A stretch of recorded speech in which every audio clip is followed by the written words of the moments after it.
Only the late game today, try hard online.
What is happening?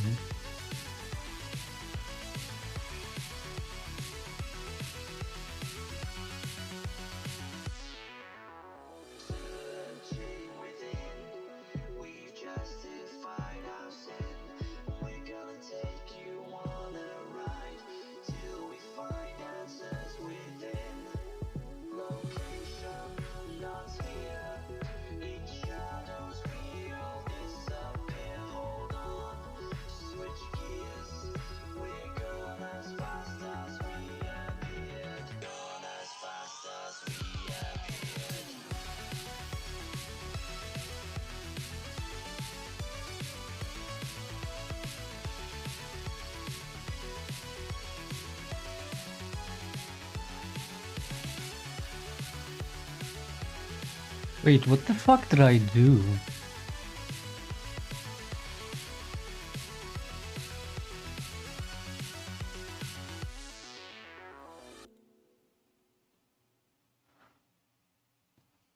Oh, is it the fucking plugin doing this?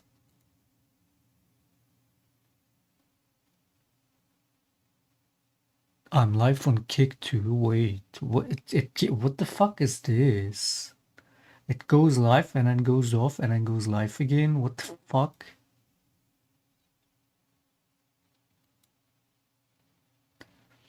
I decided to do the stream on YouTube today, but I think the plugin is bugging.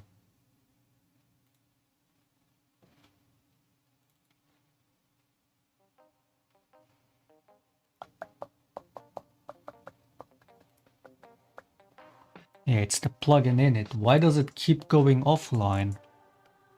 Shit is not even working. So does this mean I'm dude? If I have to do bitrate on both at the same time, that's too much. So like, let's see if it's gonna make me lag.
Why no multi-stream? Because it would be too heavy on the upload.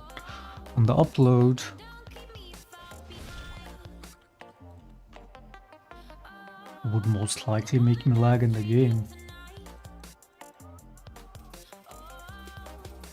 This looks just like normal. But yeah, this plugin that I'm trying doesn't even seem to work. The kick stream keeps fucking interrupting.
Yeah, I don't think this plugin is working properly, or is it on my end?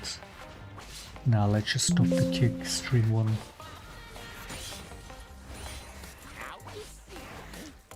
Is it a plugin is bugging, or my PC or the internet can't even handle it? Which I mean it should, bitrate wise, like enough upload speed. But I CBA if it's gonna make me lag in the game.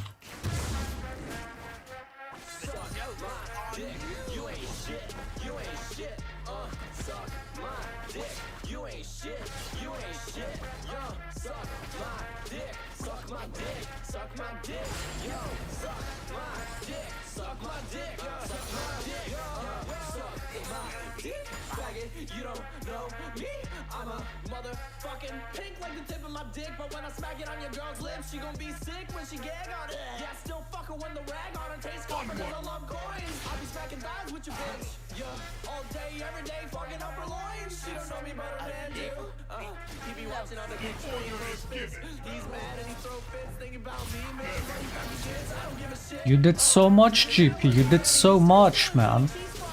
Holy fuck, you're so useful.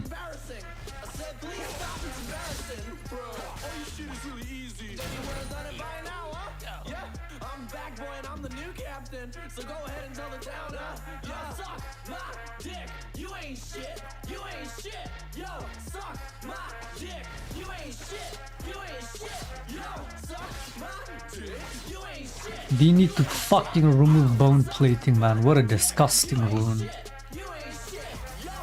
Everybody becomes Melzaha with that fucking rune.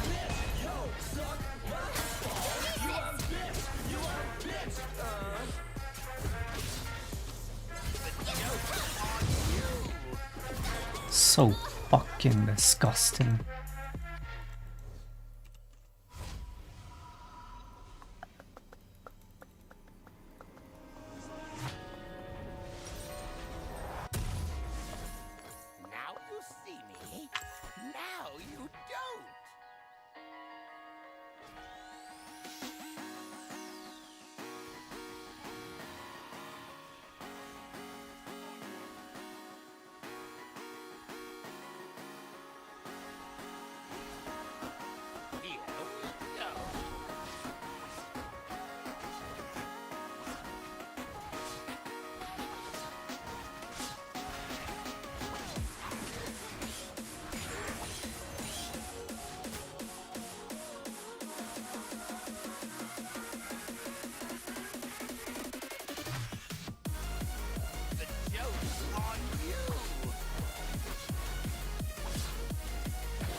I guess I'm just gonna be switching up between Kick and YouTube from now on.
Oh shit.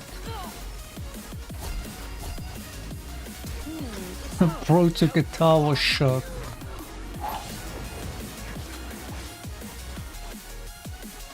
Not a Kaisen mechanics.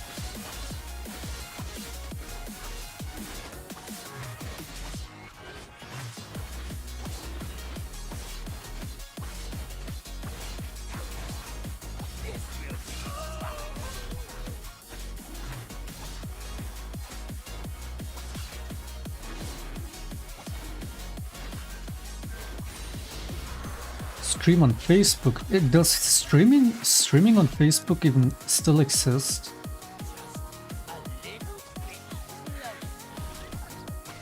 I'm sure they do for like big event stuff, but is streaming, like gaming streaming, even still a thing on Facebook?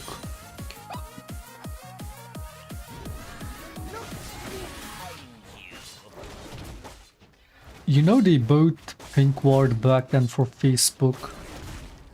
I was streaming on Facebook for a while back then. Which, I mean, from all the platforms that have come up and gone back down, from all the platforms, Facebook was the one that I didn't understand the most. Not only for their unusable layout, because they used the same exact layout as for like Facebook posts, but on live streams. That shit was like the chat, it was unusable. It was terrible. The sweet smell of science.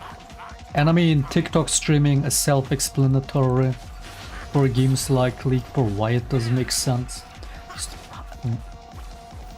how do you even watch that? Because with a game like this, you have to see the whole screen.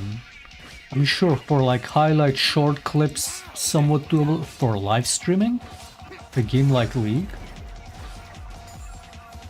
Like, I know some people do stream on TikTok and play League. Why?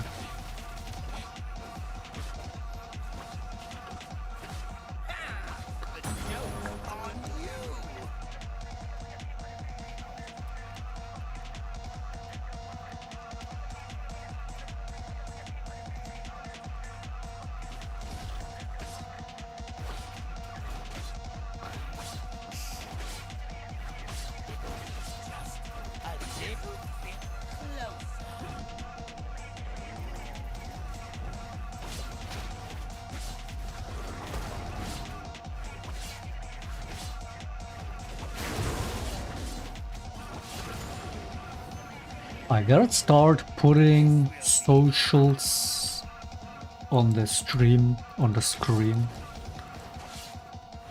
Especially if I'm gonna switch up between Kick and YouTube. Should have like, you know, oh yeah, fucking, why do I not have the Kick link in my descriptions?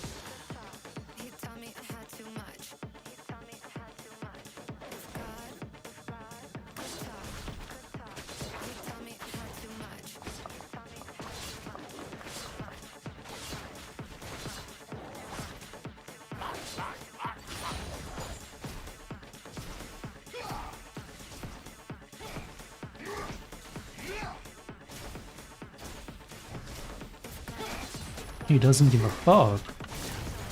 Or maybe he's just bad. What the fuck?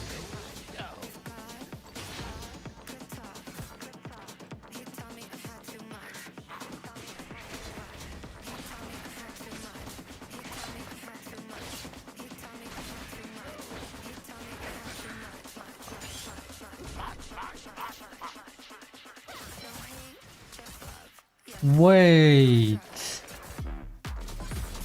I gotta start building Sundered Sky. Wait, this should be the build. Combined with Sunalor especially. That should have been the build from start. Wait a minute. That's a lot of on it, and then the advents on top of that, and I mean that would be built. Lots of HP on that build. I should just go straight to default Bruiser build. Clips with Sundered Sky. Like that's a good fucking on-hit combo. Lots of proc damage.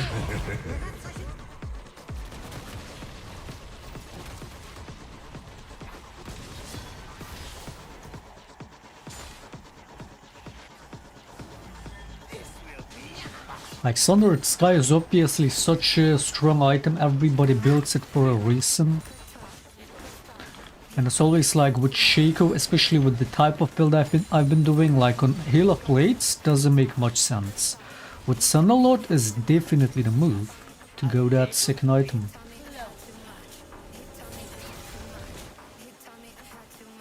Yeah, this, oh shit, this is the build.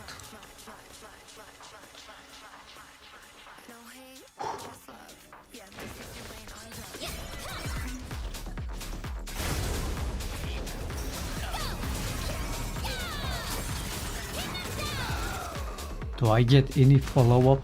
Do I get a Nami ultimate? Why do you not ult that? Why would you not ult that?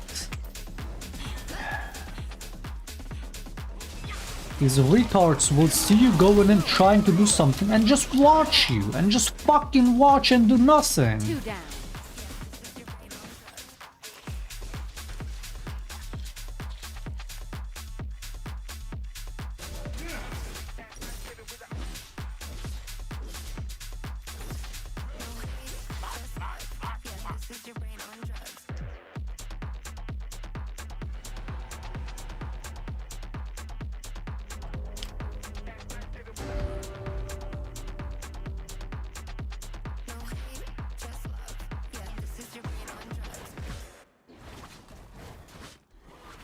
A lot of CDR on this build as well.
You can already smell the supportive, can't you?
We're not lost streaking today, not on the main, not on the fucking main.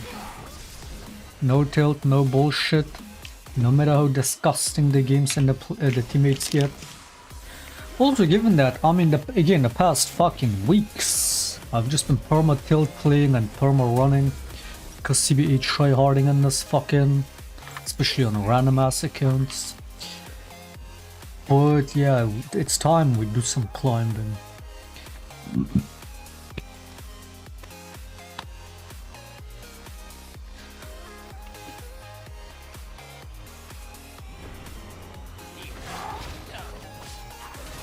I haven't tryhard climbed in such a long time.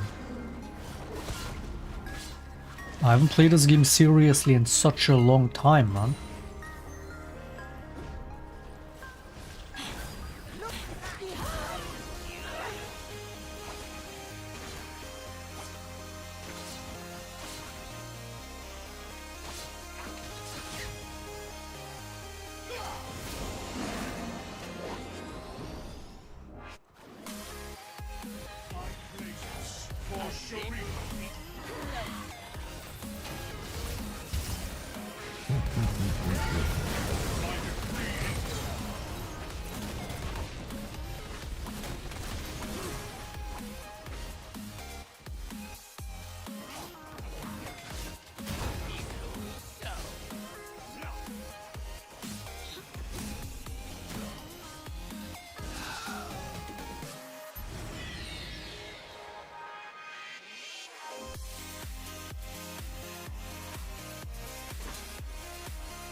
Nobody gives a fuck about tricks. Nobody.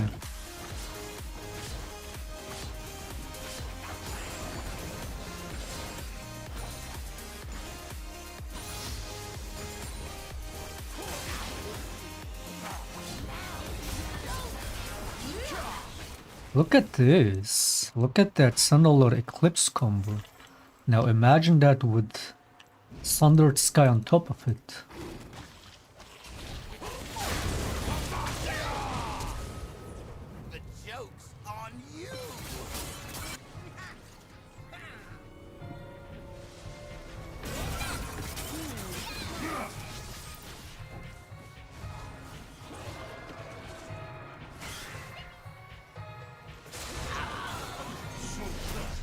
Like, do you see this GP the whole time? Did you see this GP? This whole time, did... I can't, no, I mean, we have to go next on this one. After that, we have to go next. It's just fucking insane. After that, I cannot play. Didn't just ignore the Drake, didn't ignore the Jarvan free kill. Is over here, full HP recalling over there. This whole time, just AFK in the mid lane. Again, after shit like that, you cannot play, man. You just can't. You have to go next. Fucking these subhumans, these worthless subhumans.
just a little bit closer.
Oh, they are actually pre-made. I was gonna say was top end with pre-made.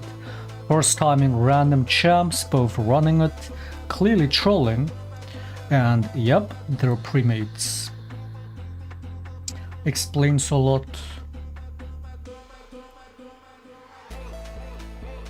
Looks like boosted accounts as well. Yeah, highly likely boosted as well, both of them.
Oh yeah, wasn't Rumble jungle meta?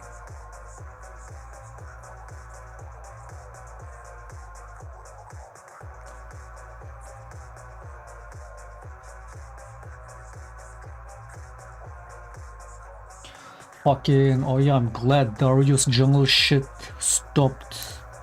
Morgana jungle. I'm glad those ones stopped being meta. I completely forgot about Rumble. It was pretty disgusting too, but nowhere near, not even in the top 5 of the worst unconventional junglers. Unconventional that right artificially forced into the meta.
Now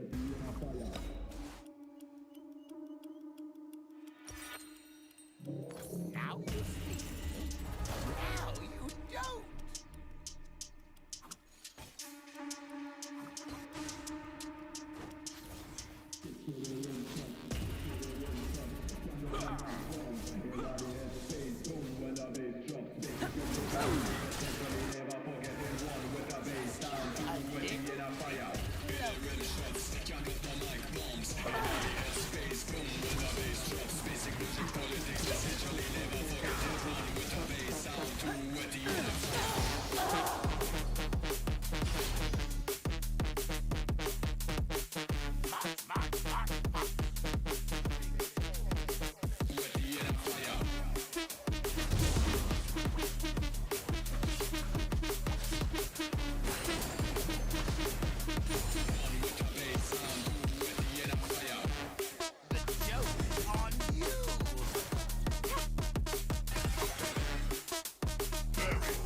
Subhumans, worthless subhumans, disgusting subhumans.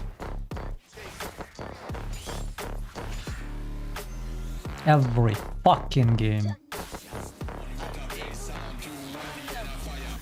Bunch of fucking animals.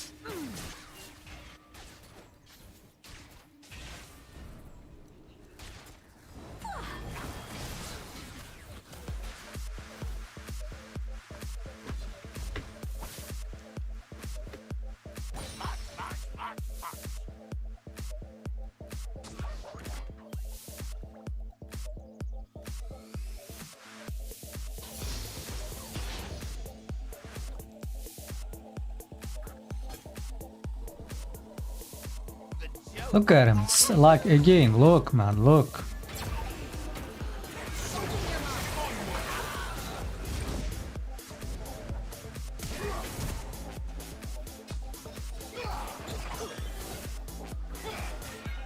Like, what the fuck are these subhumans that I keep getting?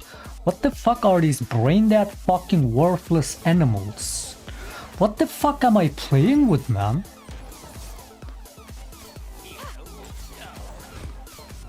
Like, you come to their lane and they just start trolling even in their own fucking lane. They won't fucking move.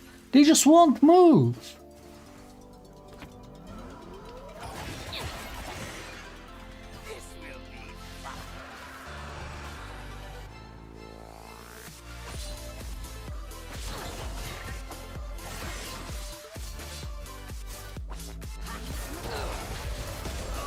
I can still help.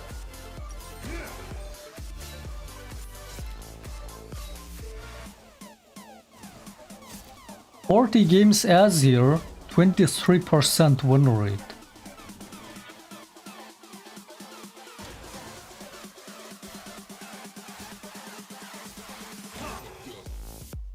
It's literally a troll pick.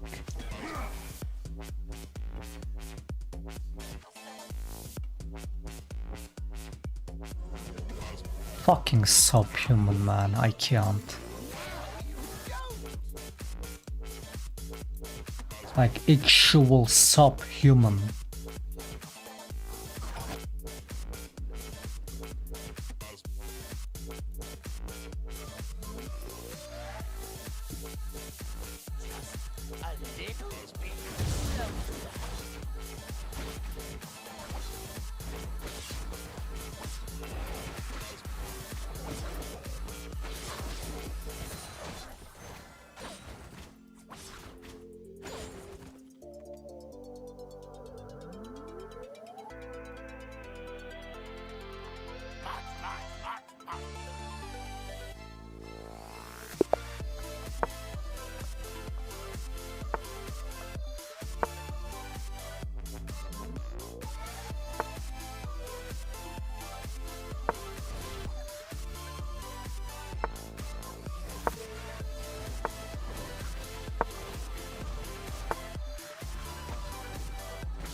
The joke's on you!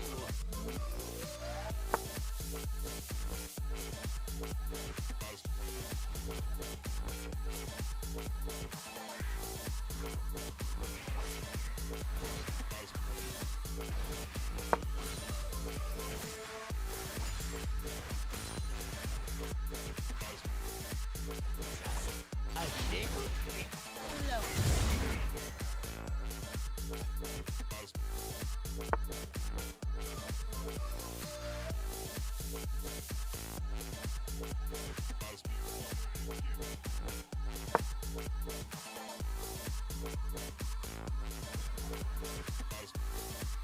Carry them when they're literally not playing in their own fucking lane. Yeah, sure. Yeah, carry them. Okay. Let me show you what I mean. The GP did the same shit when I did the first gank on his lane. He did the same shit, but let me show you what he did during the second Drake. Let me show.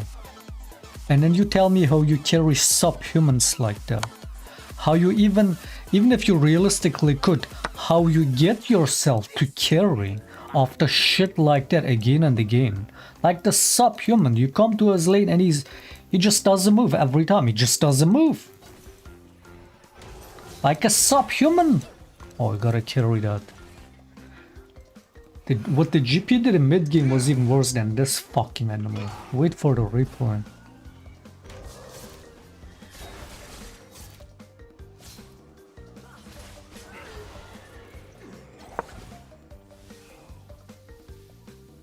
Now you see me, now you don't.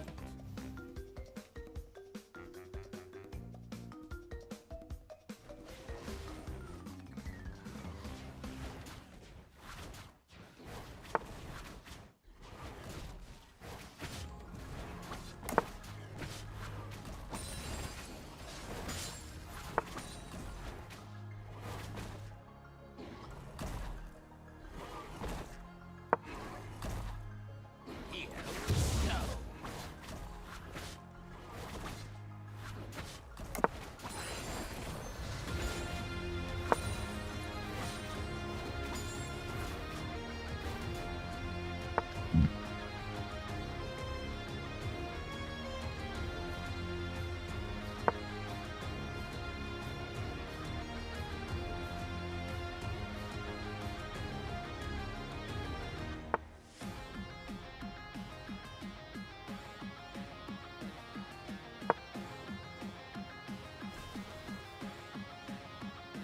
Just a little bit closer.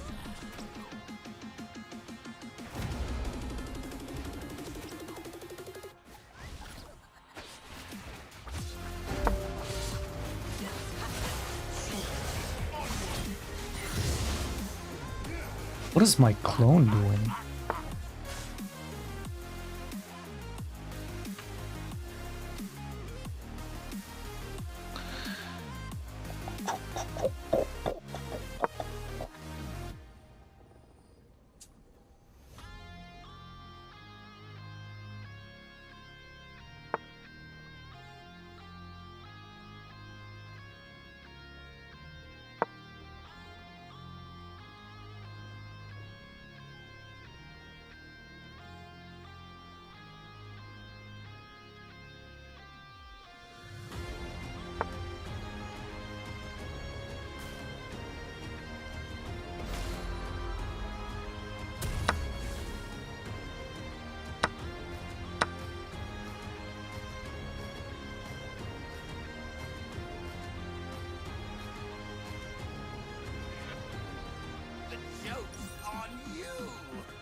time slows down when it can get no worse.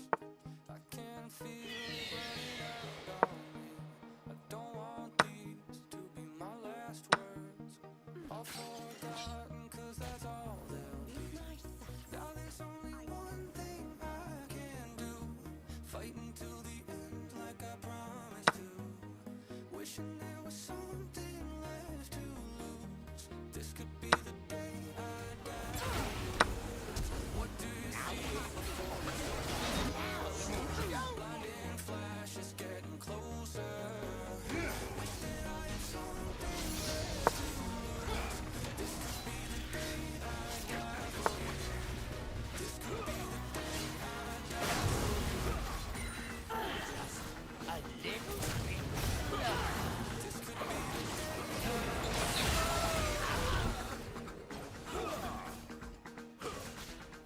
This could be the day I This could be the day I die for you.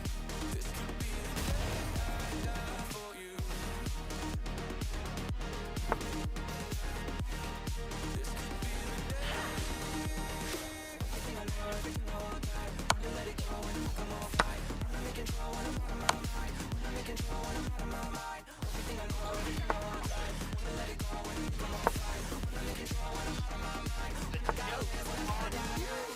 Are we winning, team?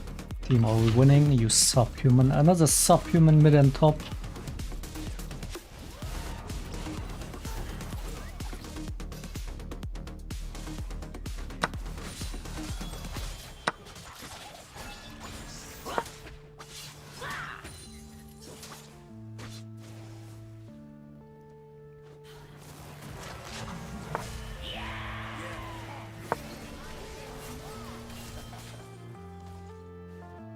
Unknown brain. Marvin Divine.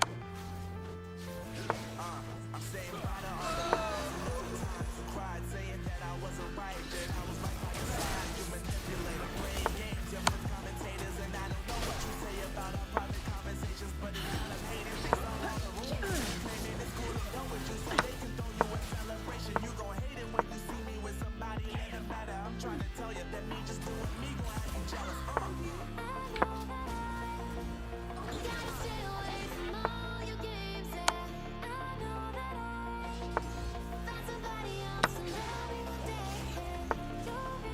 Oh, what the fuck?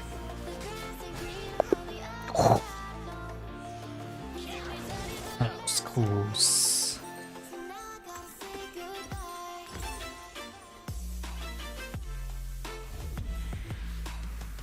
Another very playable game. It's amazing. Like, there's no way you can play these games. There's no way. Like, you can't even, again, these people are such subhumans. You can't even gank their lane, man. They're just subhumans. They just don't play. Look what the GP did last game.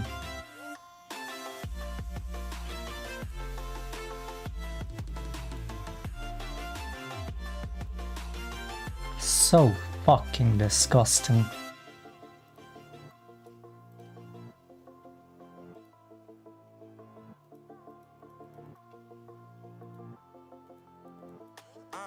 Yeah, my life is lovely now, I'm focused on me. You said you were about to die, I guess the car is on E. But see, I ain't even tripping, cause I just chose to believe that somebody gon' come around and give me just what I need.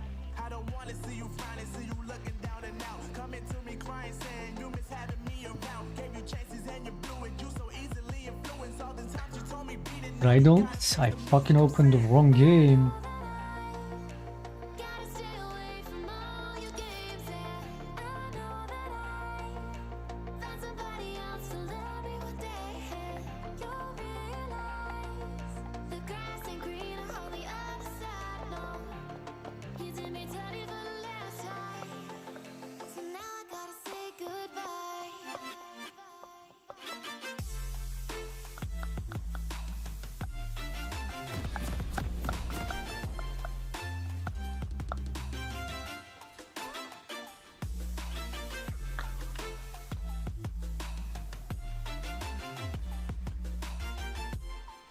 So now I gotta say goodbye.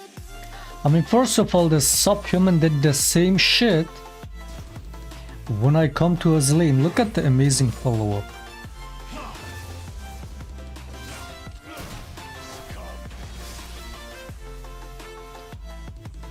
This is not even the worst part, but this is funny too.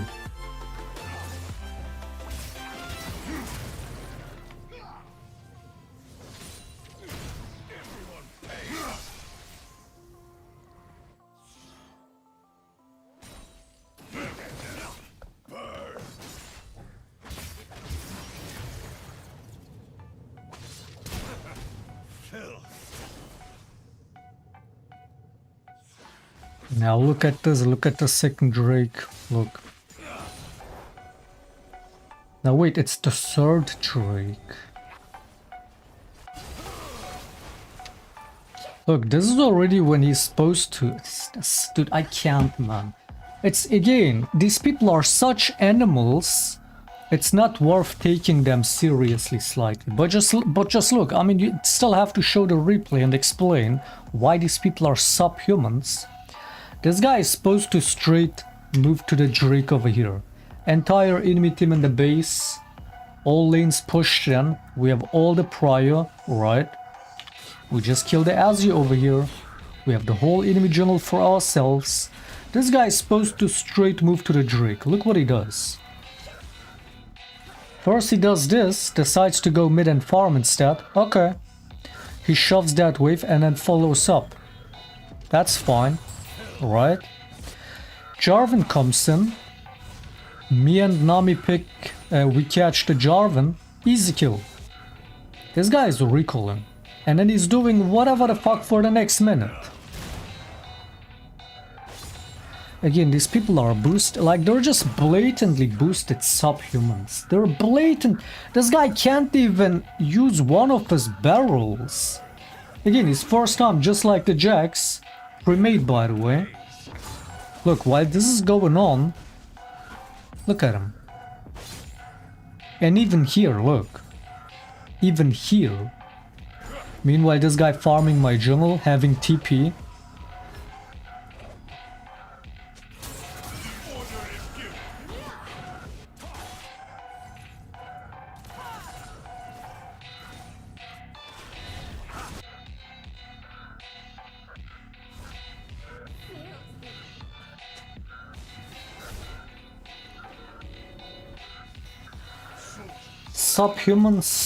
Subhumans like this game, the first game, I really tried to not tilt and just, you know, say, yeah, subhuman top and mid, like always. It is what it is, right? I mean, if it was up to me, I would have fucking ran that game already fucking on that GP gank, just 4 minutes in. But after that, you cannot play, you just can't. The Azzy, I mean, same shit. We gank, he's sleeping. Okay. Second gank, he's still sleeping. Okay, third gank. He does the same shit for the third time.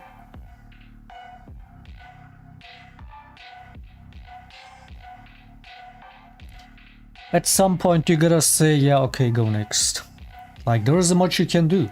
When they keep doing that every time, not playable. And I'm definitely not carrying animals like this.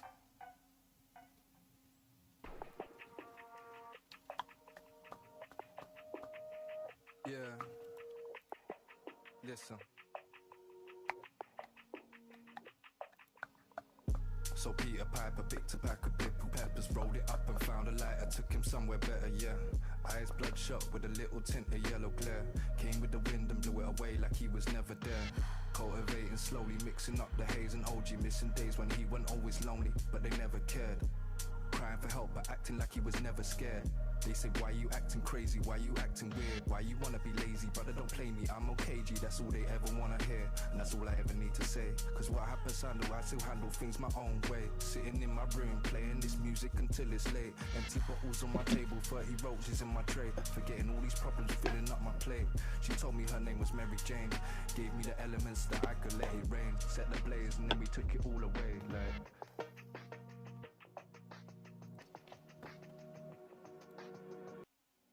Like, I genuinely try to give these players the benefit of the doubt and turn a blind eye on how much of a subhuman they are when they blatantly do stupid shit like that. Once, twice, again, okay. But then I have to turn both eyes blind. So I'm like, am I supposed to play the game blindly? Again, you have to be delusional to be okay with the disgusting shit these players do all the time in this game. You have to be delusional to be okay with it and carry. I don't even mean this in a bad way, like it takes a certain level of delusion to think that these people are really trying to win and it's worth fucking taking them seriously as a teammate and playing the game and carrying them. You have to have a certain level of delusion to do that. Because I can't. Like, I try to tolerate how disgusting these players are, but it gets so ridiculous. I stop playing. Disgusting animals. Disgusting fucking animals. Replicate the mental. It's not even a game. Strong mental always important, but it's not even a mental issue. It's not a mentality issue. You have to be downright. You have to have a certain level of delusion to want to carry these players, or worse yet, to tell yourself, oh, these players are genuinely trying to win. You have to be delusional to think that. But that's like, you have to have that optimistic delusion to play your best. It's not even a mentality issue. It's just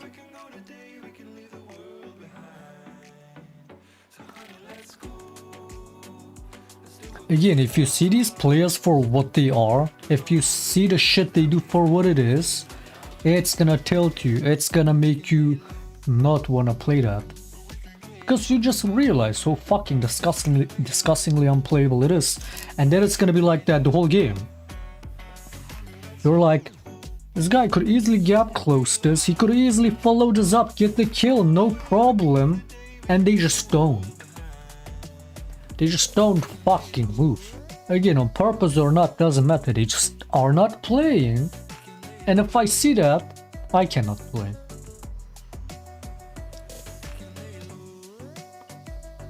The best way to not get tilted by that and not discouraged, oh, that's the word, discouraged, is you have to have a certain level of delusion.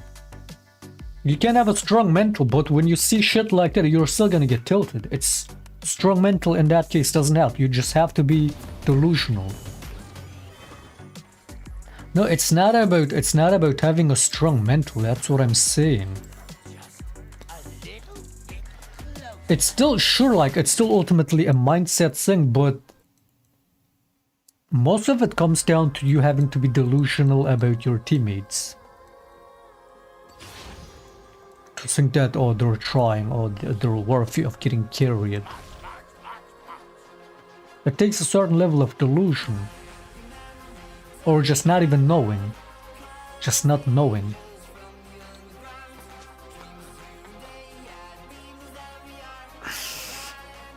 Again, you can have, it's like, let me give you a perfect analogy for what I mean.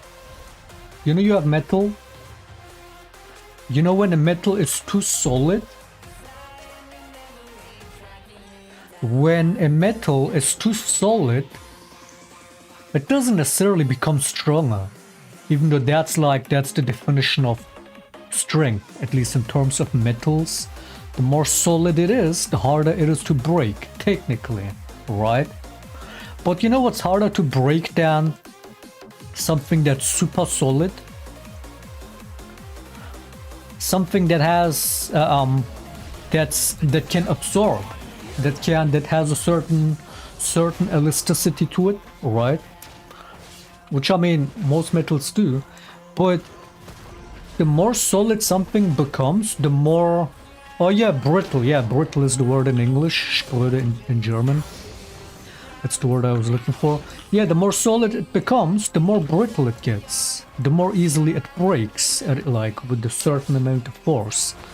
So what you want is elasticity, because that's gonna give you the most longevity, the most, you know, can get more out of that, can tank more force, right?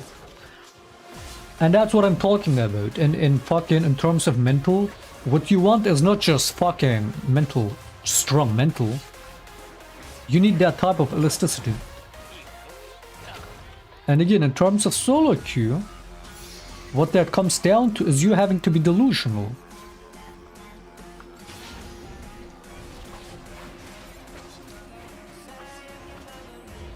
Or oblivious, better yet, better word, oblivious to it.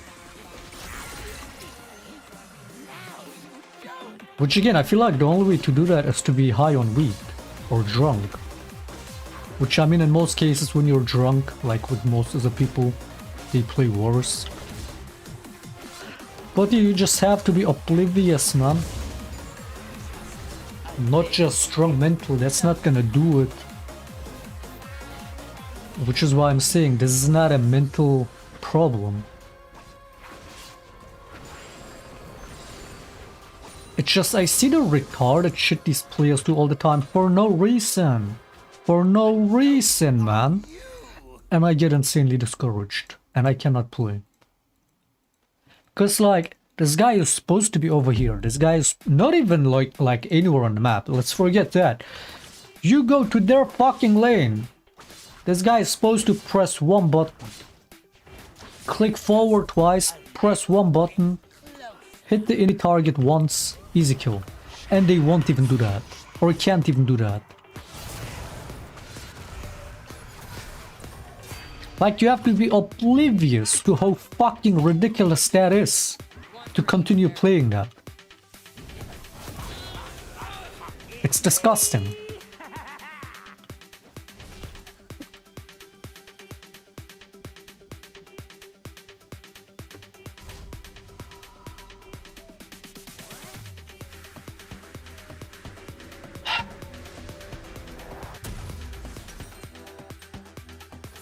You have to be oblivious to the fact that this game is full of boosted animals. Every game. You have to be oblivious to that. To play your best.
Worthless game, worthless.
little bit closer.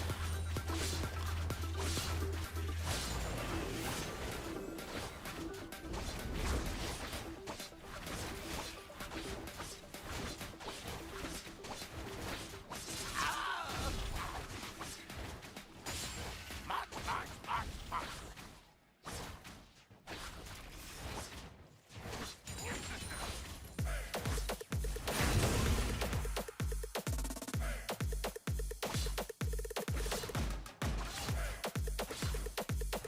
Lord of AP. Oh, I forgot. I forgot we're supposed to play AP. I've been trying to do this Eclipse Thunderlord build. And I mean, all these games seemed like when AD might be the better option.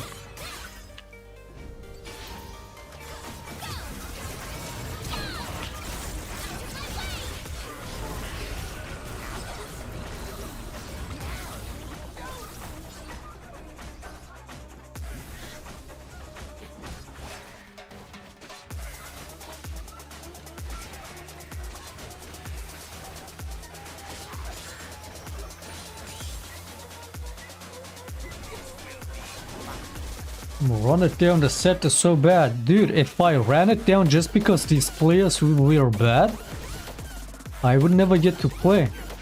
It's when I'm convinced that they're not even trying to win, that's when I stop playing. Because if I'm convinced my teammates are just trolling, there's no point in playing. If it was really them just being bad, that would be one thing.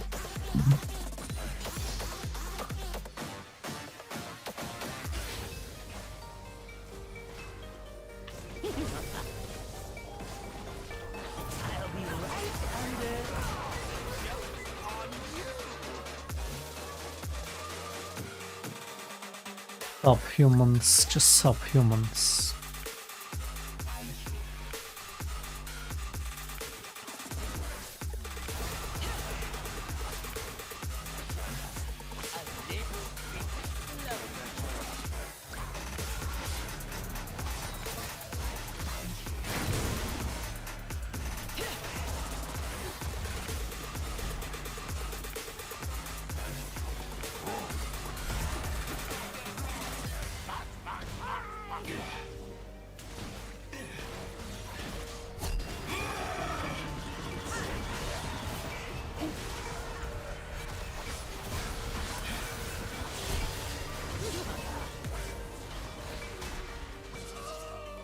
Now you see me. Now you don't. Sleepy What the fuck is this game, man?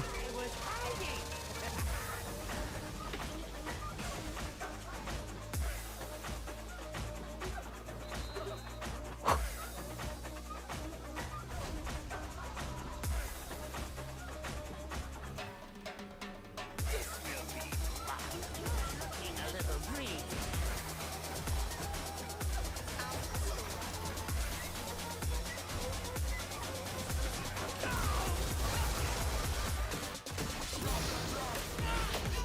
I mean, dude, Thunderlord's still unbeatable.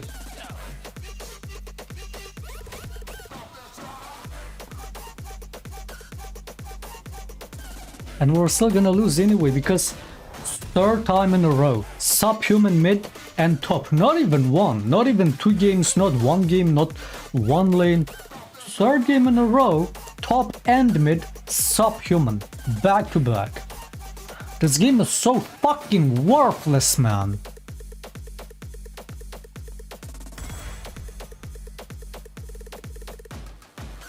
This game is full of disgusting animals. It's just not playable. This shit is not playable. The joke's on you. Third game in a row, my mid and top are literally not human. Like, we queued up third time, this is the third game. Every game. Subhuman mid and top, like not even an exception, man. They're not even just getting laned. It's just straight up subhumans, top and mid.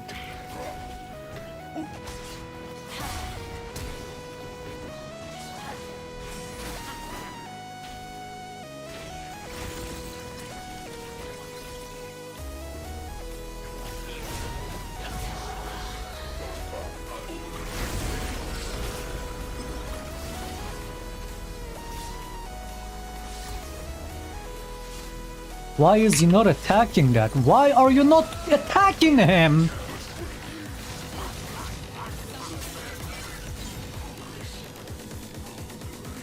AD carry running too? I mean, they're all subhumans. They're all disgusting subhumans, man.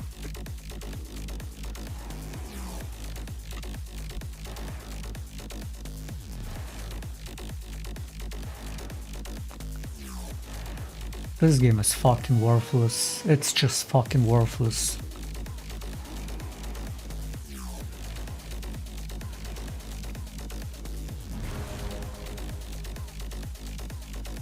It's fucking worthless. This game is so fucking dumb. It's so disgusting.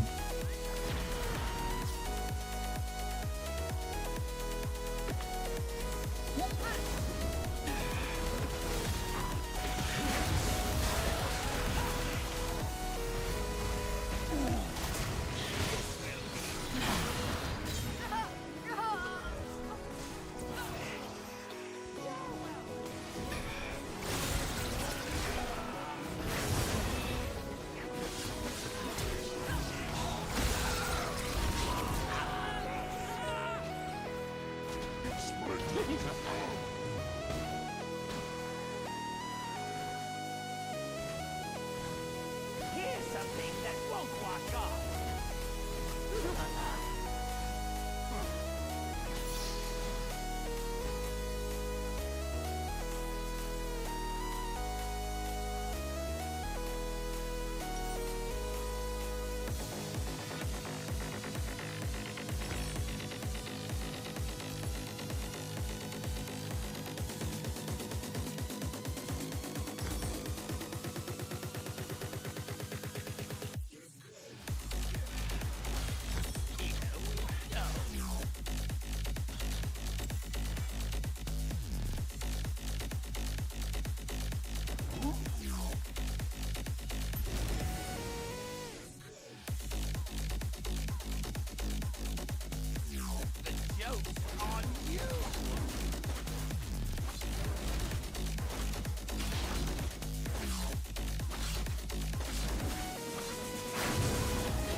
I hate these subhumans so fucking much.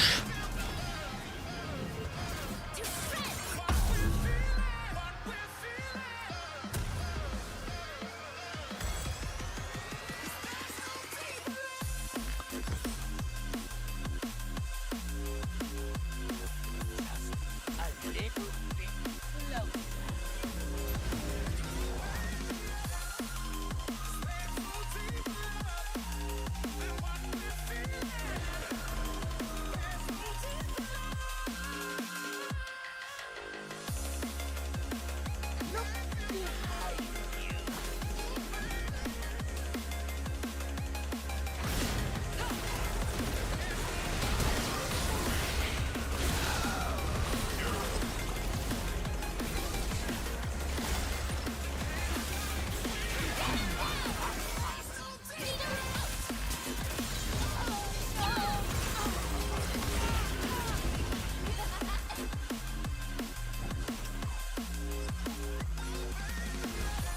They're not moving to the Atakan. You subhumans. You fucking subhumans.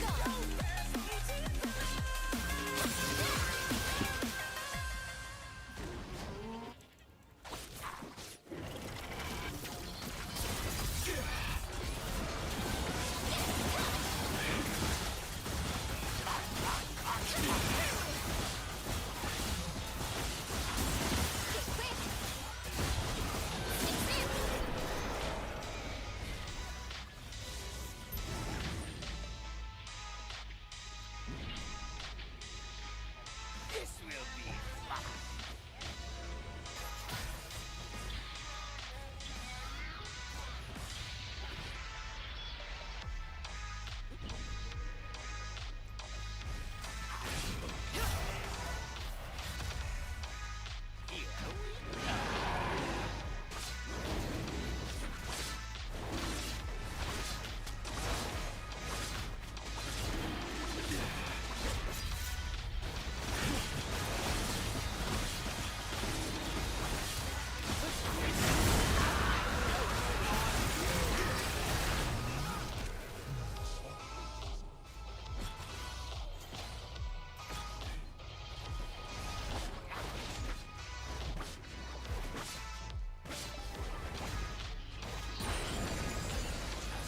A little bit closer.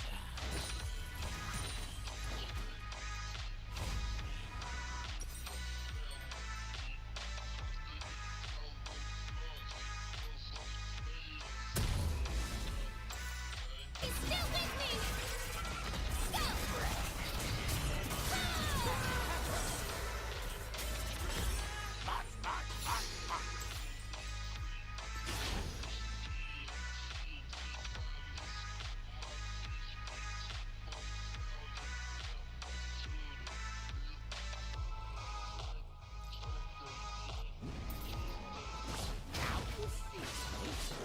Now you show me.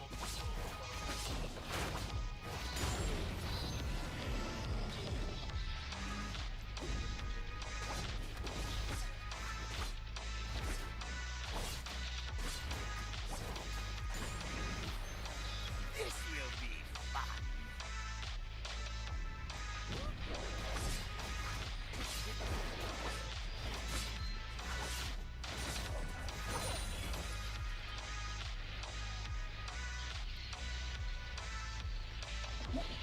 Here we go.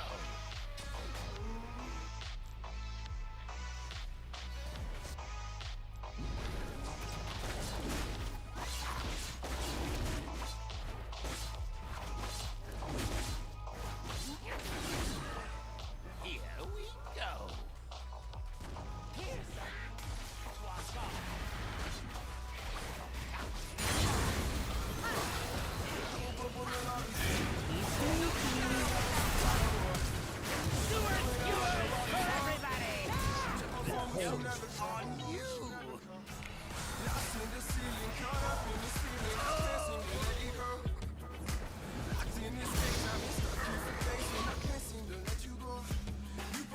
I really think I just cooked the most insane build. a little bit closer.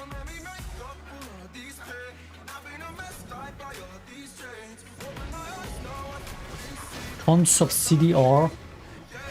See the other two items would be Deadman's and Lasso Spur. Look like tons of CDR. 5 CDR items. Good on the tankiness, tons of AD. Lots of on it or you know, on it proc damage. Wait, this is just the build.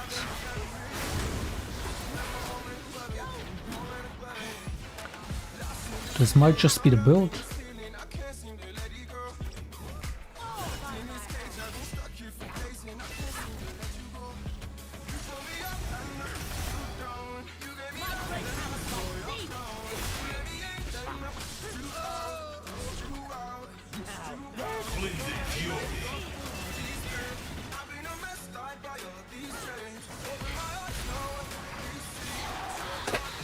Oh, bro tilted so hard from that side step.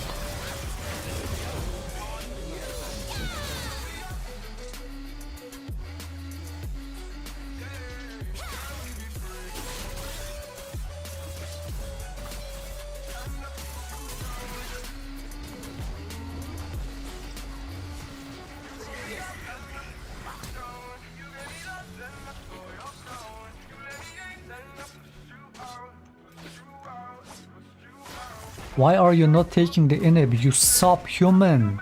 You worthless subhuman!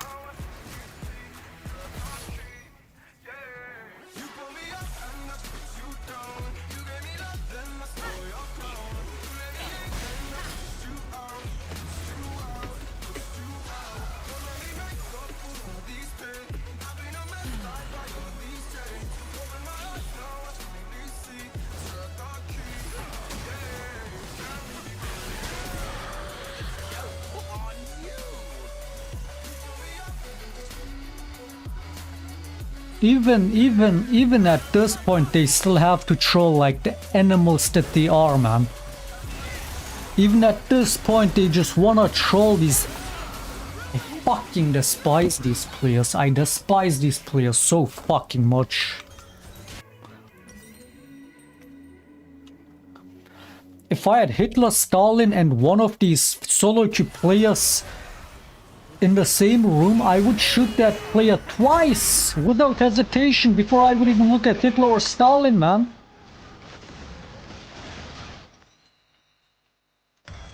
Fucking animals.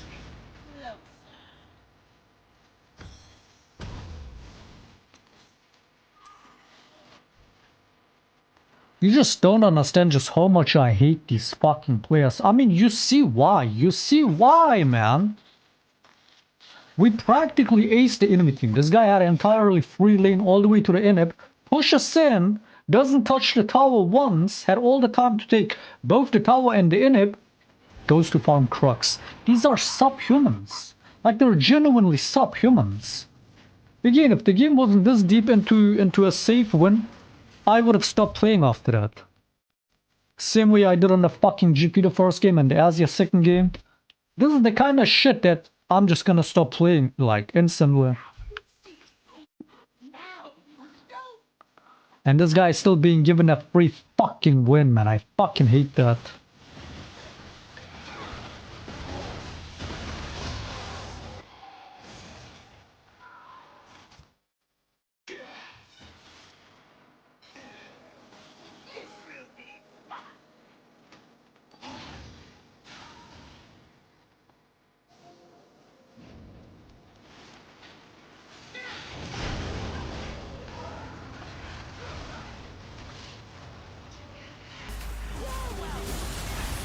That's an insult to subhumans, unironically. I mean, again, it's like calling them animals is already an insult to all the animals. Not only because... I mean, not only are animals way smarter than this, animals did nothing wrong.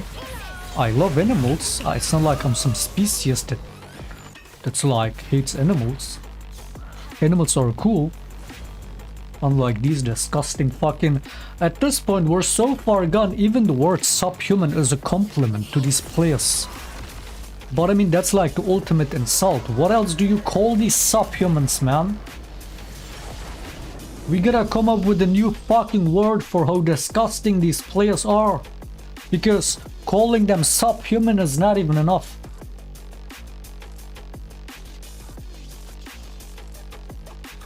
And I mean that with the full conviction. Again, not all the like the historical racist connotations to that word. I don't use it that way. I don't even...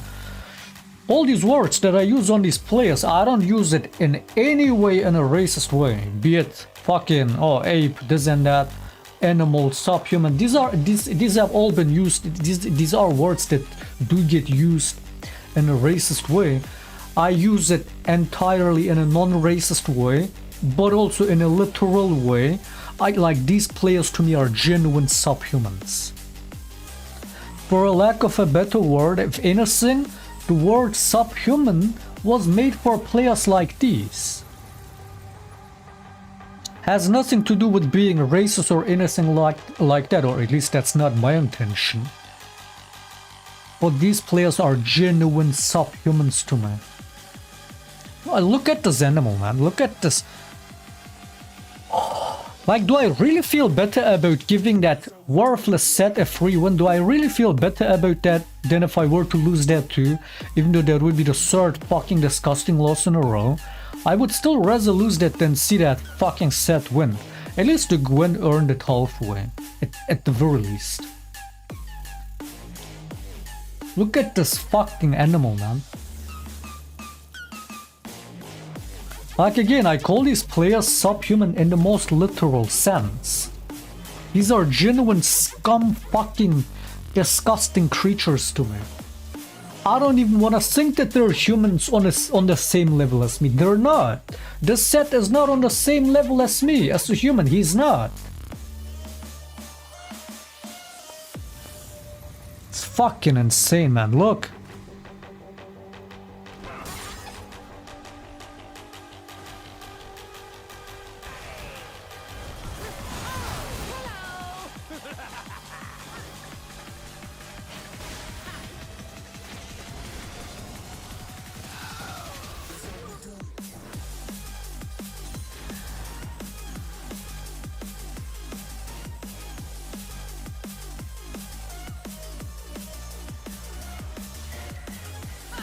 So we aced them on bot lane. We practically aced them. We kill all the enemies. We take mid lane, bot lane. Look at the subhuman. He has the whole lane for himself. Look. While we're doing all this, look at him. Look, 4 of them are dead. 4 of them are in the fucking... There's not a single soul coming for the set. Look what the subhuman is doing, man. That's a subhuman. That's a literal subhuman. Like, again, the word was intended for players like these. That's a subhuman. That's not a human being to me. That's not a human. That is not a human. If anything, it might be another case of a bot player. That's not a human. That's not a human playing on that fucking champion. That's not a human.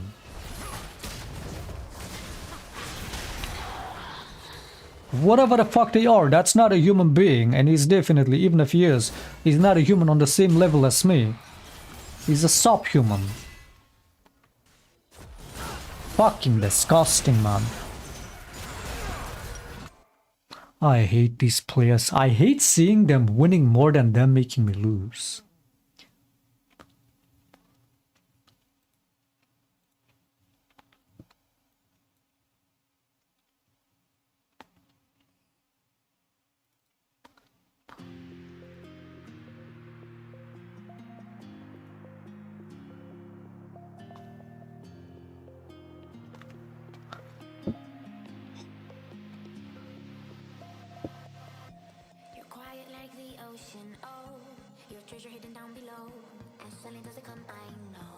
Should I be scared if you stay or go?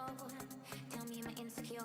just overly emotional. Have me falling down, down low. Searching for things I'll never know, searching for things you'll never show. I guess I just don't wanna let go. And it's every game does, every game. At least half your team, if not your whole team, will be literal subhumans.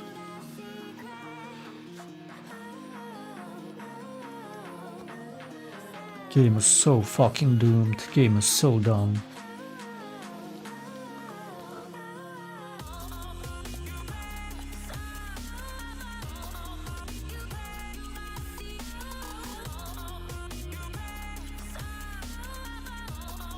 But on the bright side, I got a new OP build, I think. I got a new OP AD build. We're still gonna be doing AD when we can. Maybe this one we go AP. But yeah, I really like that build on that game. I mean, I carry it because of that build. Even with that worthless top lane, I got to carry that. Why did I not come up with this build before? That's so much CDR with the Ionian boots, especially upgraded. Just the Eclipse and Sundered Sky combined, that's already 50 ability beast.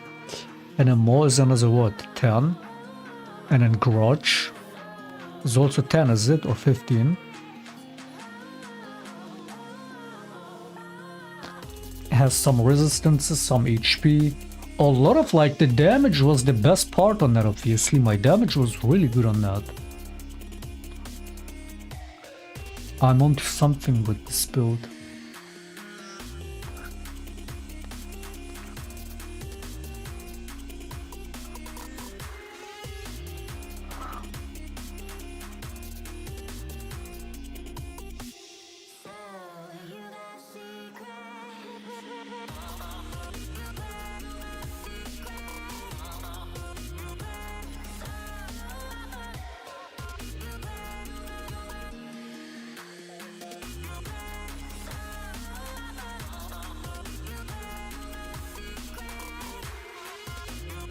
Let's see, do I go AP on this?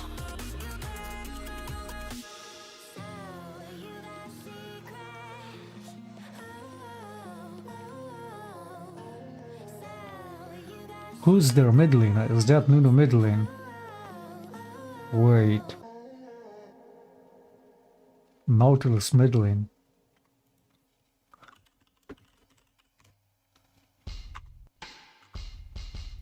You are chat restricted. Nice, I cannot tell my it's. And they dodged.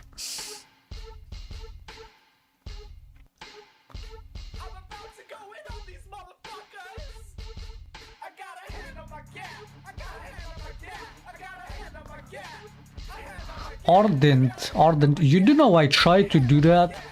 You do know I tried to do Enchanter Shaker during the Ardent Senza mirror?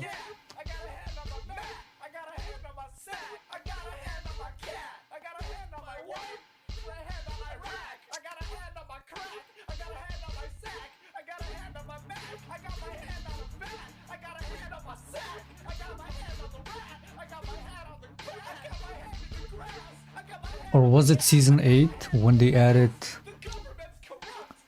Did you have Guardian, Keystone, and Pocket in season 7?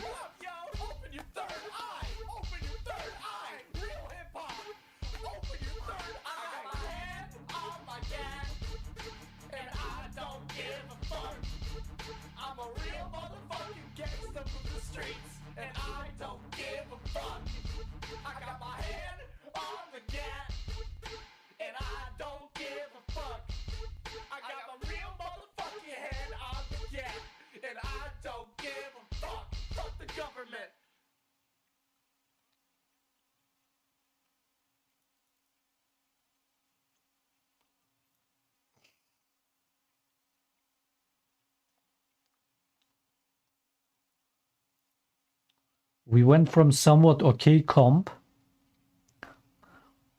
into this now. A Kali top 80 carry smolder.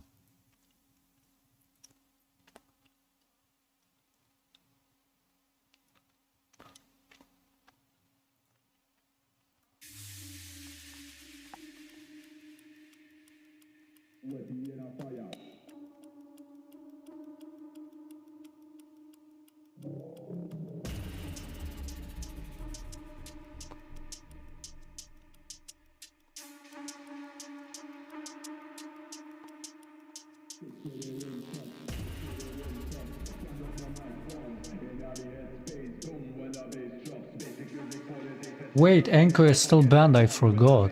Do I unban him?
He must become a leftist for unbanned conditions, fair enough. And I mean, of course, the 10 unbanned fee. But yeah, as a ceasefire deal, he will have to swear to never to never say anything Trumpist again. Forcing him to become leftist is too far. Let's just start with the fucking leaving behind the Trumpist shit.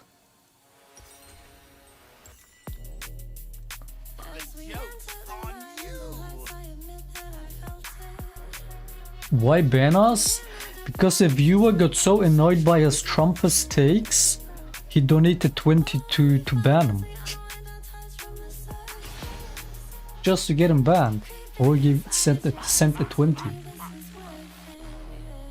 Hey man, a deal is a deal. I'm sure Anko understands as a Trump fan. I'm sure he understands. It's just the art of the deal, you know? I'm sure he understands it.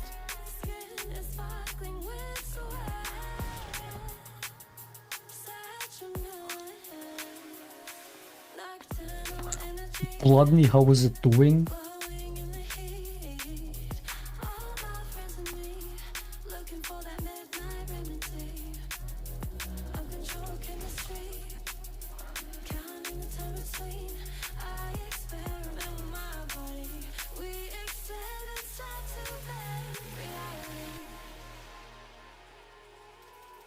Look at our amazing comp. Like, our previous comp was so nice before somebody dodged. We had some... What was our fucking support? Samira Braum or something? Sante top lane, Rise mid. That was a solid comp. And now we have this shit.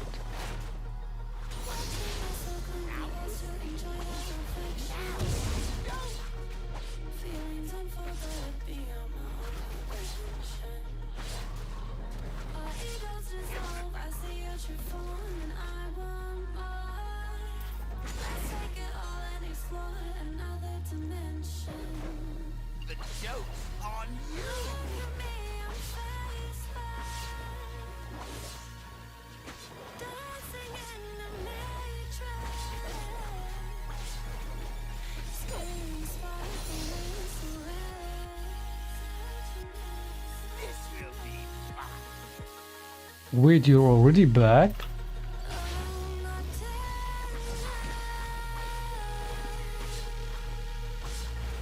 So that was like what, 1 week? Not even 2 weeks, less than 2 weeks. So what did they make you do? Did they make you starve Yemeni people like they make? Dude, it's like I wanna.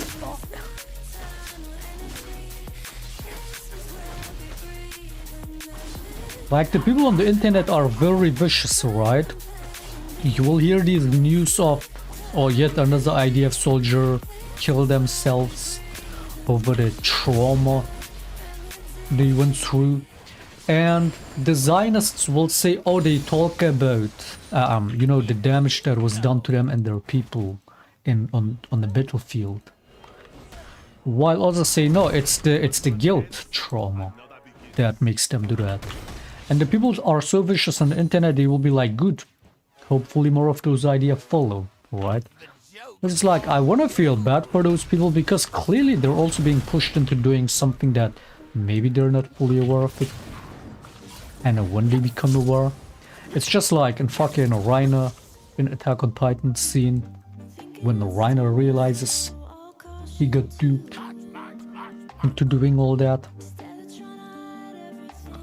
It's like, I want to feel bad for those people, but at the same time it's like all the horrible shit they're doing over there, how can you feel bad for that?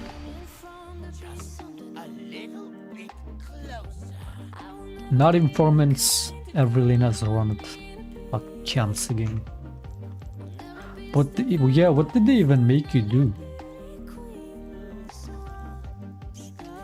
The gates? Oh, you're just doing patrolling? That's probably like the most chill, but also the most boring.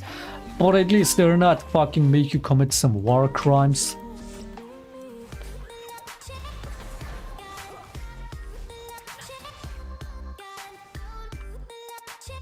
Have you heard the story of this one US, this one American, soldier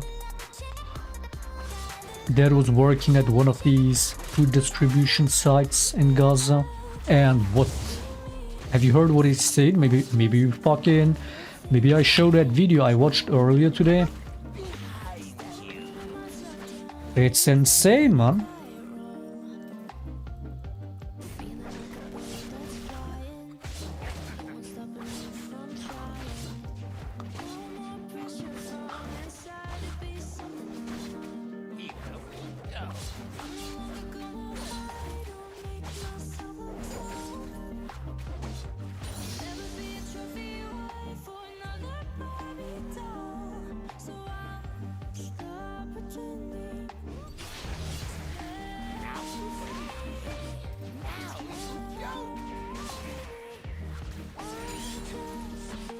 It's like I'm all for defending your country from invaders, from attackers, but one, that's not what's going on over there. And two, if it were to have to do with some criminal shit, and especially if they were to like push me into doing that, I would downright refuse.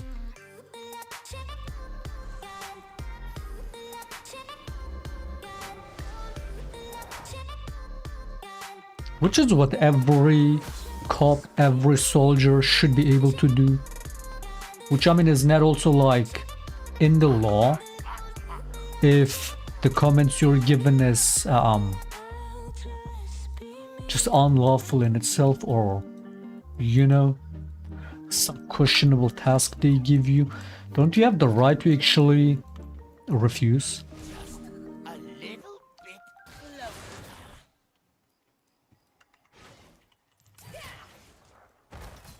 When they tell you, hey, shoot this kid, and you're like, why?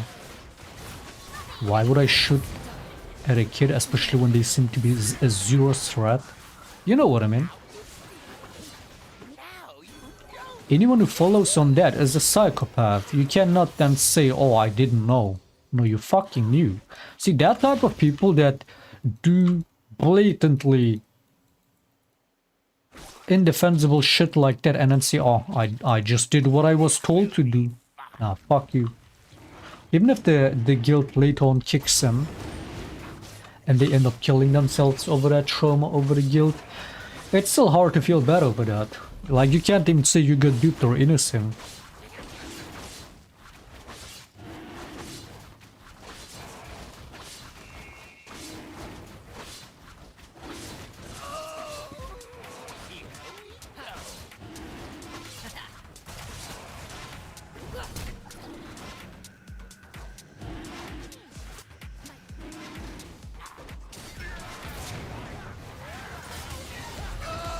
Why is my team a bunch of pedophiles? Why is my team full of pedophiles again? Why? Why?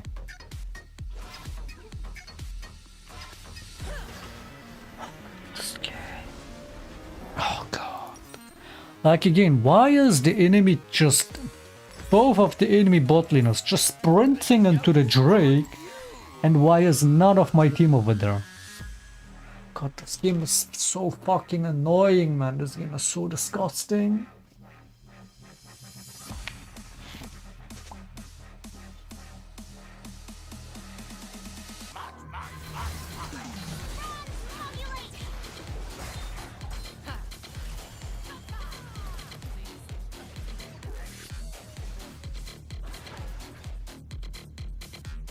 I cannot just do that fucking Drake and peace. Again, everybody showed up, but enemy jungle and my team.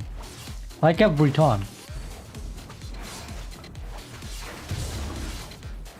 And even when I steal it, I can't. I fucking can't. I can't, man. I can't. I can't.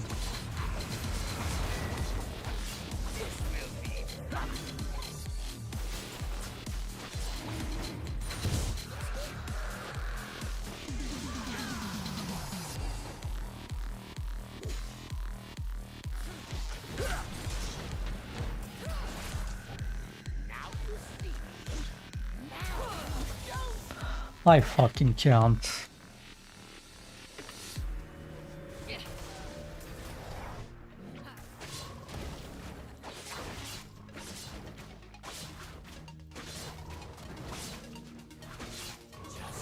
A little bit closer.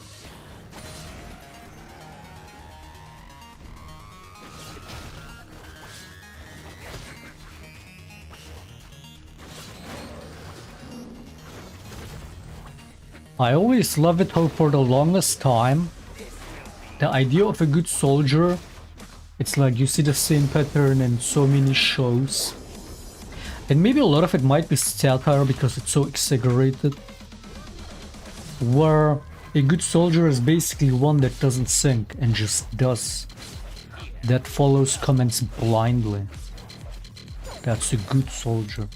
That's so ironic.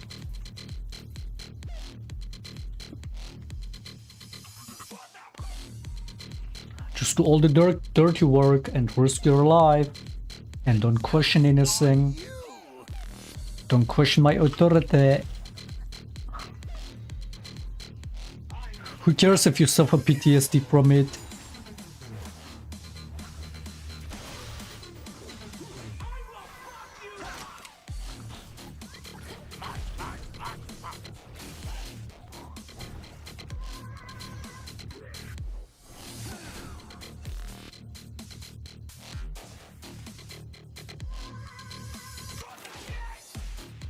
That's also why fascism is so evil. It ruins lives on both ends.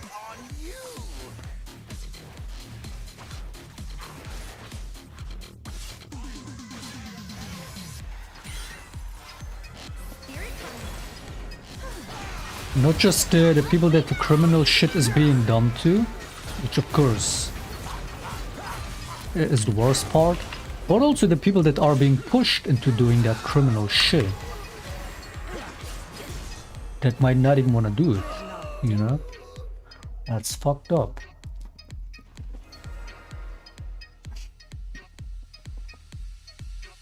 Train CEO, it's for the honor of your country, dude.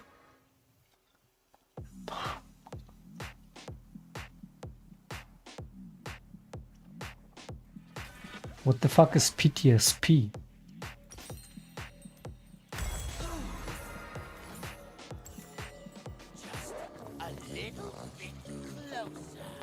If you don't think you don't suffer PTSD, yeah, but that's what I'm saying.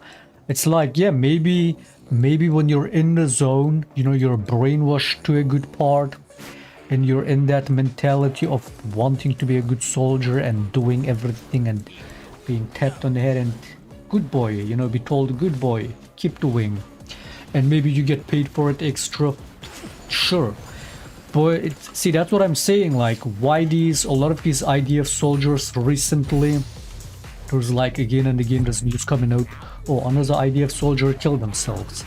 It's because the realization kicks in when they get home, when they have time to think, and then they realize what they were doing, or they go online and they see what's happening, and they see how the people are reacting, and they have a hard time. That's, you know what I mean?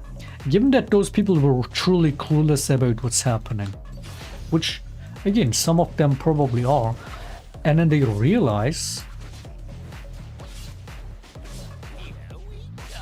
and that's too much to handle for them.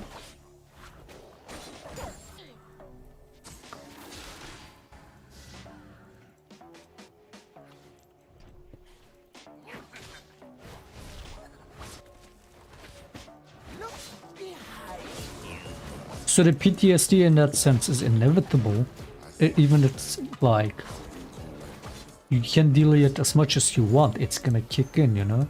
The realization is gonna kick in eventually.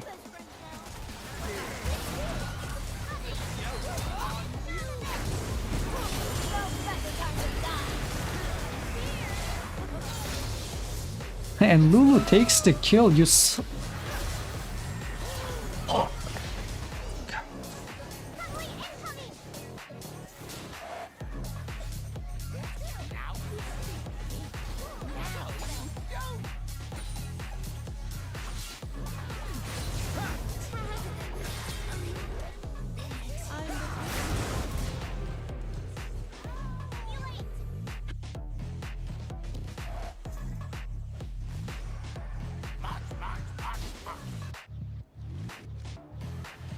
amazing.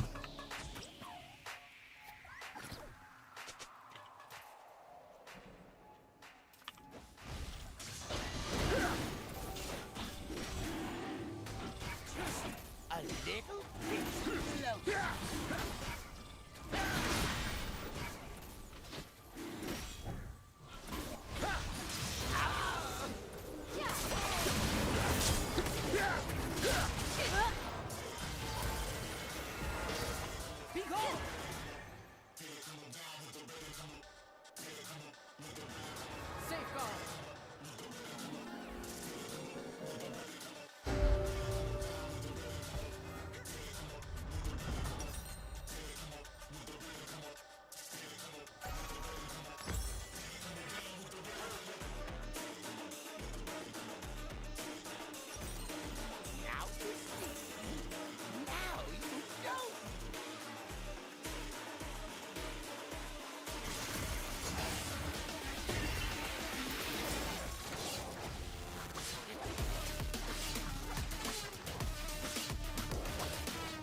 Yeah, there's two ways of dealing with that.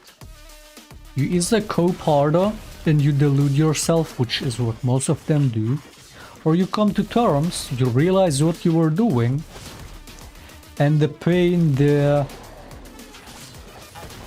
guilt is so strong, you take the way out.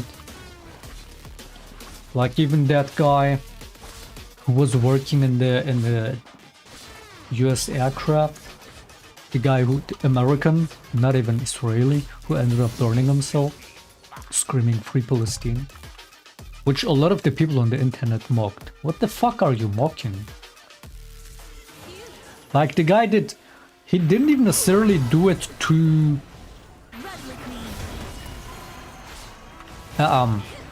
like I don't think he did it to expect any change from that per se.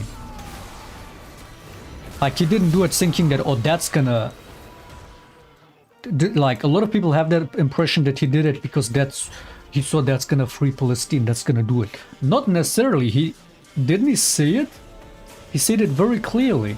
He did it basically because he couldn't live with the guilt. That, you know, the idea that he was in any way complicit in what happened. Because he was working in the aircraft, in the US military. And he blamed himself for you know, for what was happening to the Palestinians. He blamed himself for it too.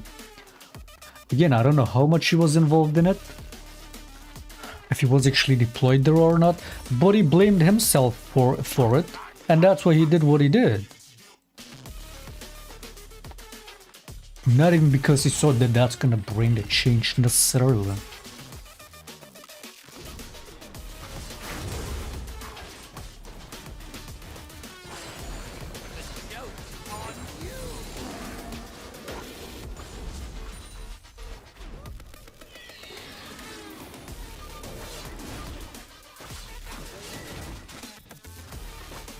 And they should have drafted me to be a spy in Israel.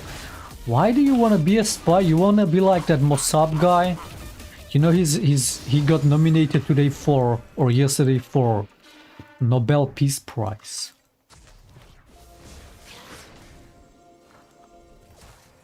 The guy that says he would choose a cow over 2 million Palestinian lives is being nominated for Nobel Peace Prize. Who betrayed not just all his people, humanity in itself, his own family, but who says the most insultful shit about Palestinians all the time. He's a literal, not just a spy. He was a double agent, supposedly, but he's also a fucking like definition of a traitor. That guy isn't like, you know what I'm talking about, right? The Mossad guy. Why the fuck would you want to be? Again, that's the lowest form of a human can be. That's the most pathetic a human can be. Not to just be a spy, but to betray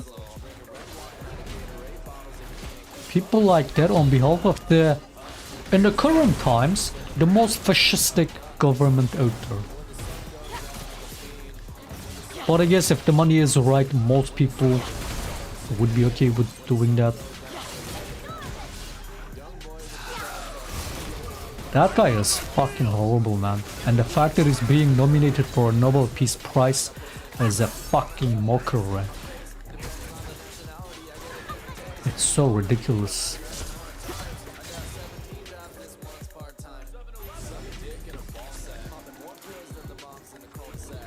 Like, some people will choose to be spies for moral reasons, right? It's like the guy who, I wouldn't know who, but isn't that the story that... So initially the US only had nukes, and somebody sold the recipe for nukes to other countries like Russia. Isn't that the story? And apparently he did it because it's like the idea of only one nation having nukes makes everybody less safe. So it's either nobody has nukes or everybody has nukes, which is also comes with its own risk. But yeah, the idea, could you imagine if that was the reality? If, let's say, only the US had nukes and they threaten anybody with, or they could just invade anybody they want with no care. They could bully anybody around more than what it is, and no one could say shit. I mean, it's already like that, but if it were to be only US had nukes, that shit would even be more amplified, wouldn't it? So if you're gonna be a spy, at least be a spy for the right reasons, for the right side, if there is even the right side. But that Mossad guy, it's not even a spy, it's complete fucking traitor, man. A complete fucking pathetic loser. That is the definition of selling your soul, selling humanity. For money on behalf of a fascist government. It doesn't get more disgusting than that. It doesn't get more evil than that.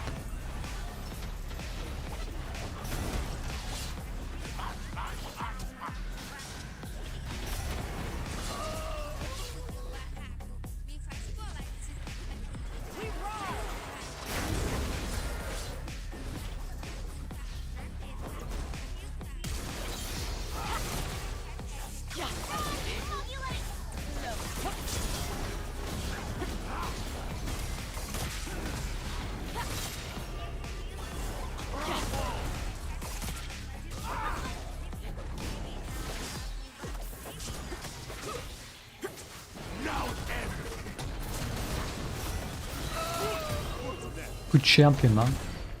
How did he even ult me from there? It's disgusting.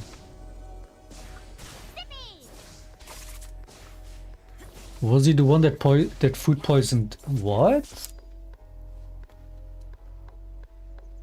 No, he's a full-on. No, he was supposedly the son of one of the founders of Hamas, and then sold his family, all the Palestinians, everyone, to the Israelis, just so he can come to the US and live his life and get paid and do propaganda for them all the time on social media.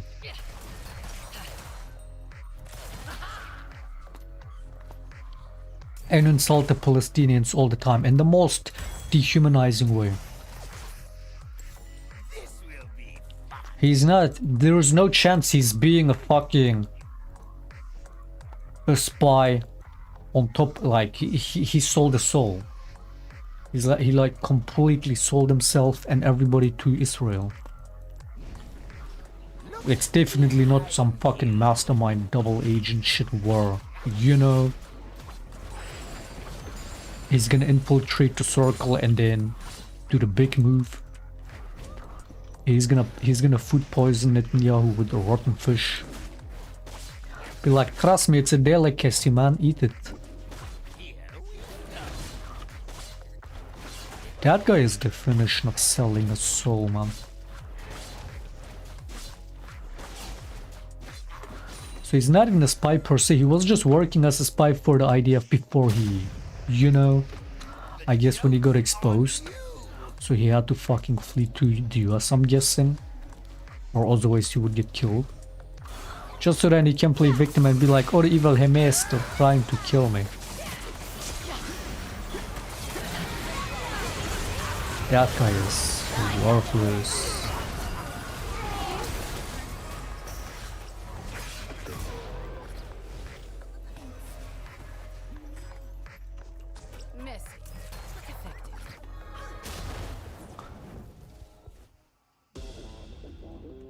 I guess it's also the definition of Stockholm Syndrome. He fully sympathizes with the oppressors. So yeah, he just fucking sold his soul, man.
I guess that's what most spies ultimately are, just opportunistic,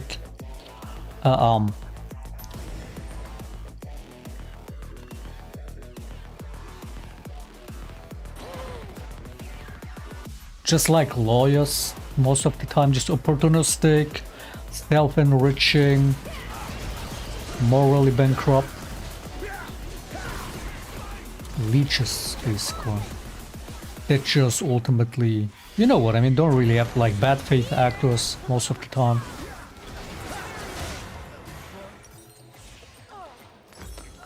So it's like, while the idea of spy is so cool and glorified, a spy is actually really like not any of that. A lot of times that shit is just pathetic, man.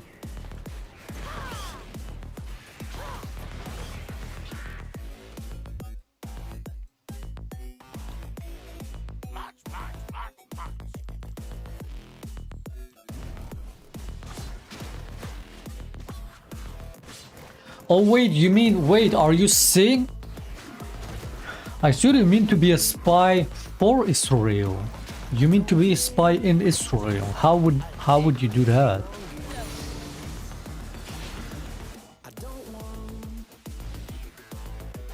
So you wanna spy on Israel?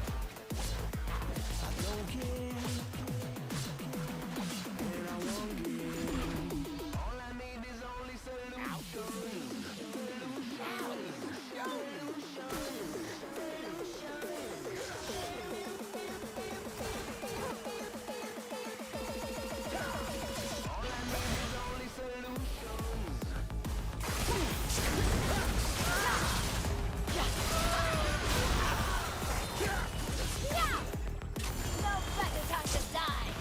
Up we go.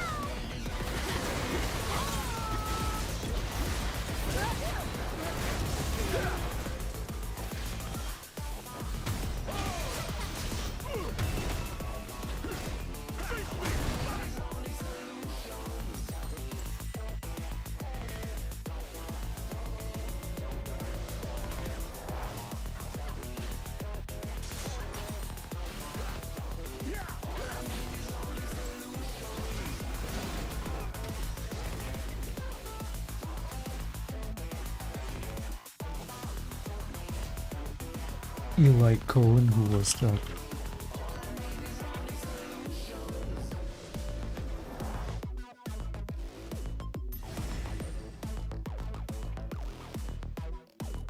Egyptian-born Israeli spy.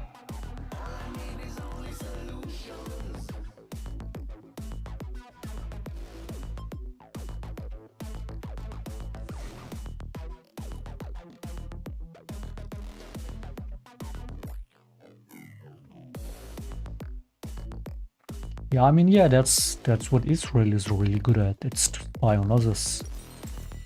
Which is why, I mean, yeah, good luck spying on the most notorious spying nation. Good luck on that. They're specialized on that shit.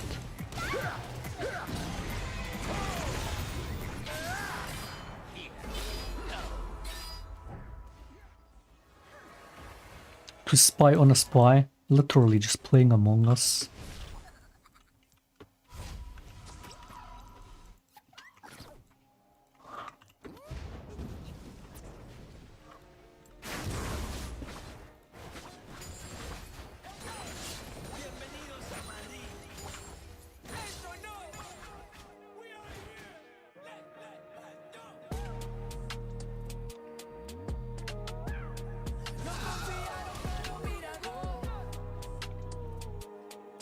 Llego con los míos y la grada flota.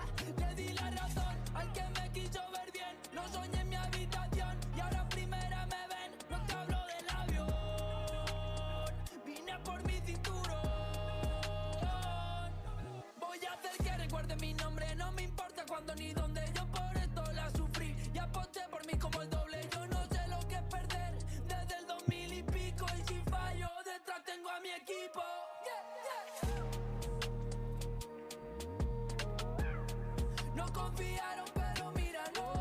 Yeah, that's why I'm saying spying as or becoming a spy as such, like at most times it's just kind of evil.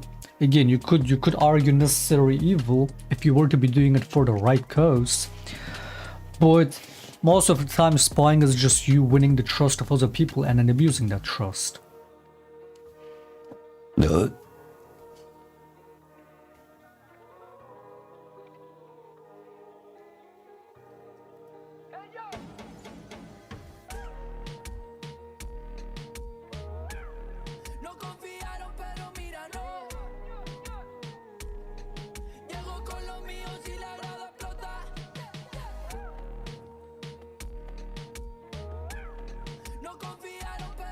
Oh yeah, wait, let's see this video.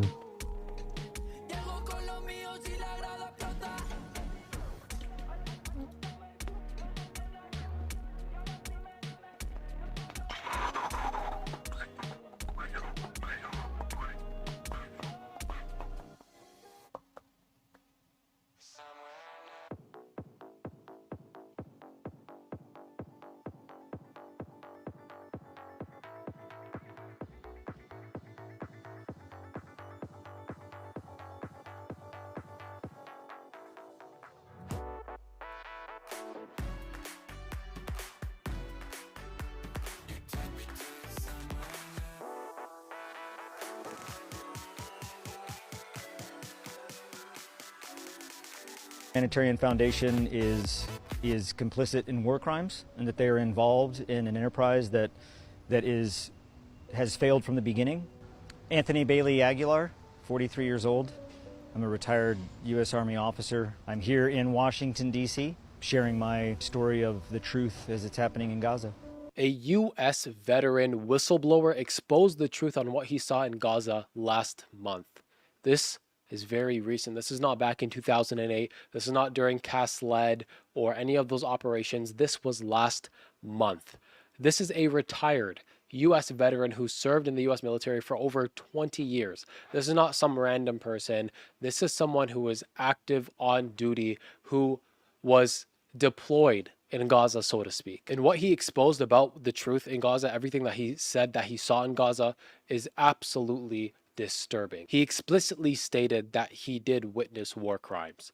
And he goes on to mention exactly what those are. He witnessed one of the superiors Yeah, I mean, I directly understood you meant to spy for Israel, not against Israel. I mean, yeah, anything that goes against this fascist government is obviously the right tell cause. the IDF to shoot children.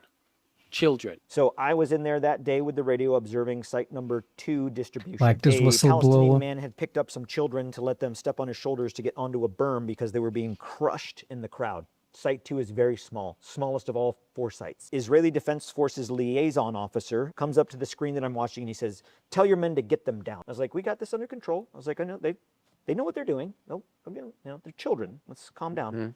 Get them down now or I will. There's no IDF on the site. So I didn't take it as much more than just being, bombastic. He leaves and goes to his desk in the operations center and he gets on the radio and he speaks something on the radio. It was in Hebrew. I don't speak Hebrew. One of the contractors that was there was American that did speak Hebrew, and he notifies me. He said, "Hey, he just told the snipers to take these kids out." I was like, "On the radio?" He's like, "Yeah." This lieutenant colonel then comes back up and he says, "Get them down." And I look at him and I say, "Did you just call on the radio and tell your men to shoot them?" And he said, "I'm going to take care of this if you don't." I said, "You are not going to shoot children. You're also not going to shoot because if your men miss, you're going to hit others." Thank God we didn't come to the conclusion of figuring out whether he would or not, because the children jumped down and ran off of the site. They didn't want to be there. They were unarmed. They didn't have shoes. One wasn't even wearing a shirt. They were starving. So you have kids who are poor, barely any clothes, between a group of people seeking aid and a fence/a wall. So to protect the kids, they put the kids higher up on the shoulders so they don't get squashed, because there's a bunch of people. It could easily turn into a dangerous situation for the kids. So they put them on their shoulders and they're kind of holding the fence.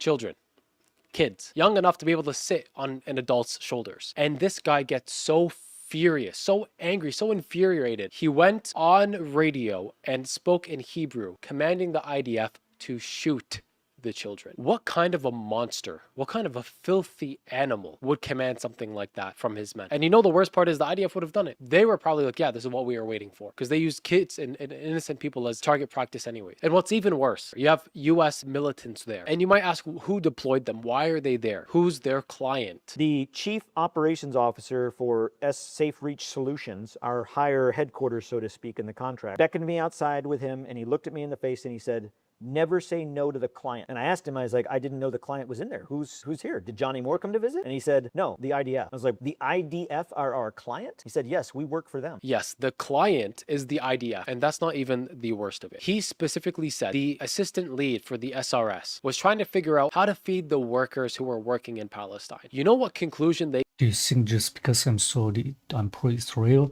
No, but I'm saying you being deployed as a soldier is already inevitably, they're like, the deployment in itself is already on behalf of the US and Israel in most cases, especially if it's in Yemen. I'm not saying you're for that.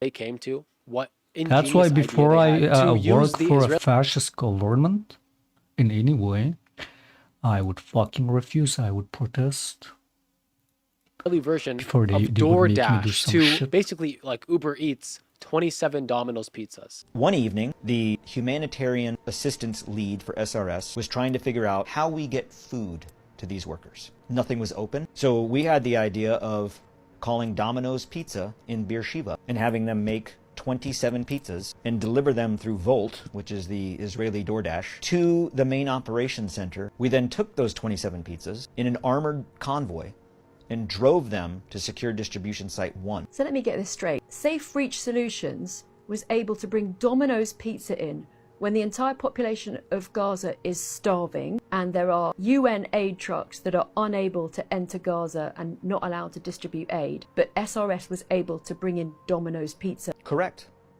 And it's abhorrent. They pulled up outside of Gaza, right? They left Gaza in an armored vehicle. They got 27 pizzas and they drove back in while there were hundreds of UN food trucks, aid trucks lined up waiting to get in, but they're not allowed in because Israel's not allowing them in. They allowed a US military convoy to drive in with 27 Domino's pizzas, but they refused to let humanitarian aid in for 2 million starving people, half of whom are considered children under the age of 18. All from the mouth of the person who was there on duty. He left after this. He quit. He said, I'm done with this, and left because of everything that he saw there. The worst story, the most heart-wrenching, heartbreaking story that he explained was about a young boy named Amir who walked 12 kilometers for food. For food. And I'll let him explain the story here. This young little boy, his name is Amir. I know that because when he walked over from the crowd of people, we thought maybe he was hurt or maybe he was asking for some more food because all he had in his arms was a small bag of rice, half a bag of flour, some lentils that he had picked up from the ground. He didn't have much. And we thought maybe he was asking for more food or maybe he was hurt. We notioned him over and he came up and he extends his right hand at us. And so I kind of walked up to him and waved him over. And the guy standing next to me, this young boy, holds his hand and he kisses it. And then he comes to me and he holds my hand and he kisses it. In Arab culture, that is a very significant sign of respect. We were taken aback by that. The gentleman that was standing next to me was also a military veteran, combat veteran. So he's been to Afghanistan, Iraq, and he was moved by it. He was touched. I was touched. As he was standing there, we were both looking at him and he was very emaciated. He had no shoes on. His pants were tattered. He had a kind of a rope or string holding his pants up. Probably hasn't eaten in days. And oh, by the way, when they walk 8 to 12 kilometers to get to these sites, the Gaza Humanitarian Foundation mechanism provides no water because it's too expensive. All of their food, by the way, requires water to cook it. Rice, lentils, beans, flour. You gotta have water. So what we're giving them, I don't know how they're eating it. He's standing there and I put my arm on his left shoulder and I can feel the bones in his shoulder. I can feel the weakness in his arm. I can feel the vulnerability. And then I say to him, I said, people care. And I got down on a knee to his level and the items he had in his hand, he sets them down on the ground and he raises his hands and they're small, fragile. You can see bones sticking, just the bones through the skin. And he places his hands on my face and he kissed me. And he looked at me in the eyes and he says, thank you. He said it in English. Thank you. People are starving in Gaza. People are dying in Gaza. These children that are starving and dying, these children, they look like everyday Americans. Amir goes back to the main group and he goes out the exit. I was still on the site. I was below the berm. It was the second time we had done distribution. So when I heard the gunfire kick off, the automatic machine gun fire, I thought we were under attack. I thought something had happened. So I ran up to the southern berm and I laid down to take cover. I'm observing and I'm looking and I see the shooting keep going on, like just the rap and Palestinians dropping on the side of the road. So Amir didn't make it home. He walked 12 kilometers to get some food, picked up scraps off the ground. And when he left, he was killed by the IDF. If he didn't decide to be a decent human being and expose the truth, we wouldn't have known these stories. We only know these stories because he decided to blow the whistle on this whole thing. He decided this is not right and I need to expose this. And then he exposed the truth. But we very well could have just not known these stories. And there are probably many, many more stories exactly like this, if not unfathomably worse, that we don't get to hear because the other people who are there don't expose the truth, or maybe don't even make it out alive. I'm really at a loss here. I don't know what else to say. Other countries like Canada, this weak country that I live in, and the UK are like threatening to recognize a Palestinian state. Like you guys need to stop doing this, or else we're gonna recognize Palestine. Like, why the hell is that a threat? Just do it. You should just recognize Palestine. It's recognized internationally by the UN. So I don't know why it's like a threat that if you don't do this, we're gonna recognize Palestine in your face. That's all they're doing. Canada, I don't even think they've stopped sending arms to Israel, which is the most disgusting and deranged part. Slovenia has at least. I don't know what to do. Spain We has. leave it in the hands of God, and those who have the ability to speak up should, and those who have the ability to but don't, and those who have the ability to stop and intervene in any capacity that don't, you will be held accountable by Allah on the day of judgment. And that punishment is worse than any human being can inflict in this life. That's really it. I don't have anything else to add, and take care.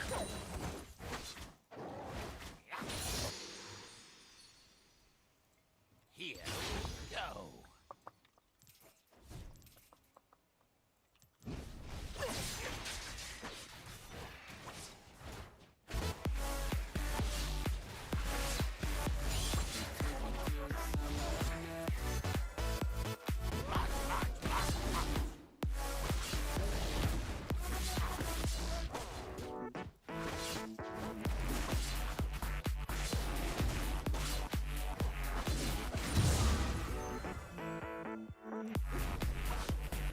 Look behind you.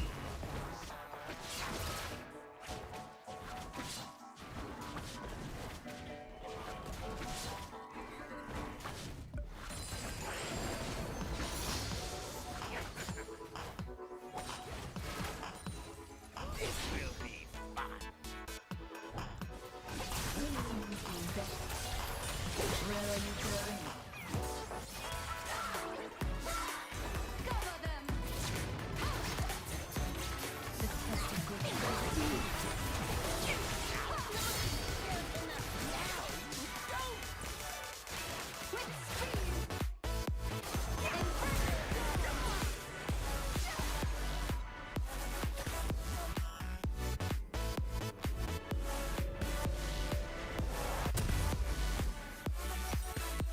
Do I go AD or AP? The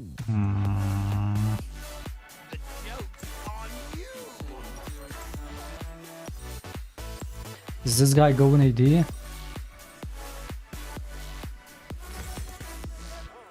No, I gotta go AP into a fucking Viego Camille.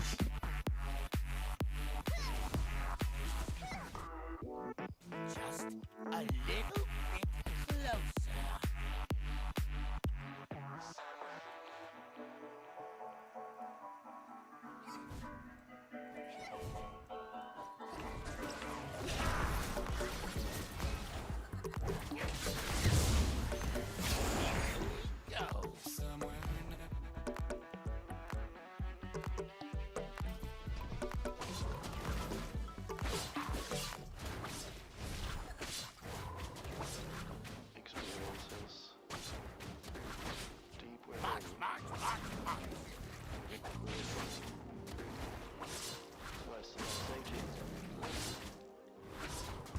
So when you say I and point to the I as that doesn't change, it cannot be what happens to you. It cannot be the thoughts, This will be fun. emotions, the feelings that you experience. So what is the nature of I? What does that word mean or point to? So when you say I and point to the I as that which doesn't This change, will be it cannot fun. be what happens to you. It cannot be the thoughts.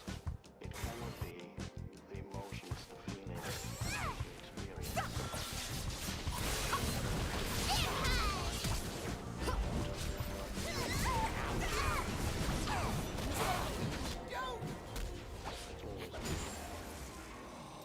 Who you truly are underneath all the circumstances.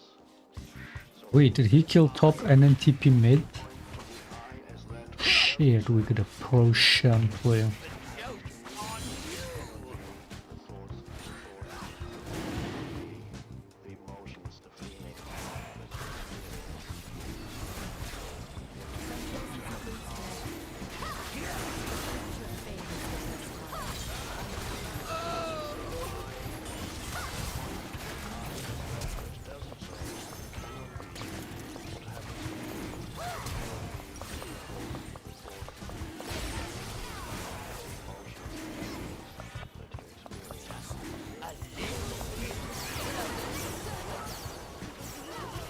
not the level 6 Nyla and level 6 Yumi. Nice. Now, Yumi Nyla might just be the most disgusting shit in the game, and yet nobody plays. So ridiculous.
Can you not spoil it, man?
That's a rage quit. That has to be a rage quit for the vehicle. Already fucking failing everywhere, and after that. See, like, this is the kind of stuff where when you call it, when you expect a rage quit, it's not even to bet on the enemy's weak mental. It's like, at this point, if anything, if you're a smart enough player, you would go next. It's not even about being tilt or weak mental. It just makes more sense. After this, to just go next. Which is always more shocking to me when they keep playing. Just to waste more time. Like, when the game is going this bad, just go next.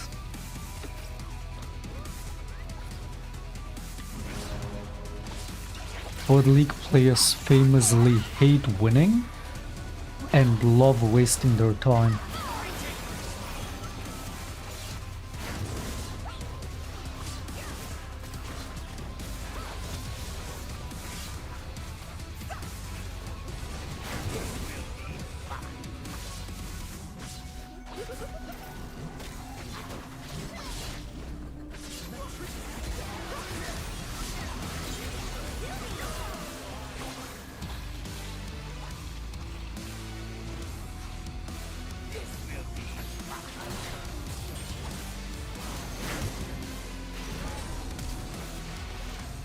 What the fuck is this game, man?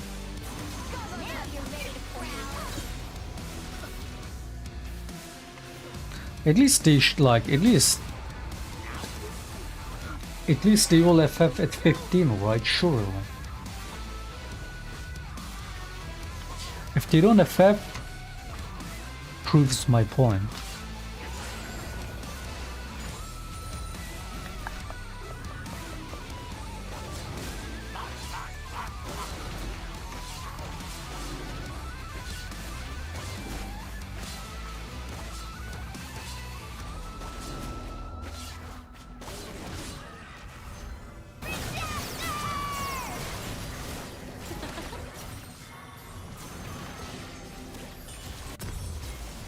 Now you see me.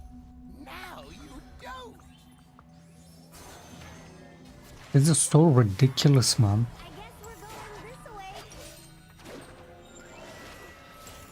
It's so ridiculous. Every AP caster in this game can deal basically true damage. Look, going this, I mean, this item build path is just any champion that can build this and doesn't abuse this. You know, that people don't play this build and champions with this build all the time is ridiculous.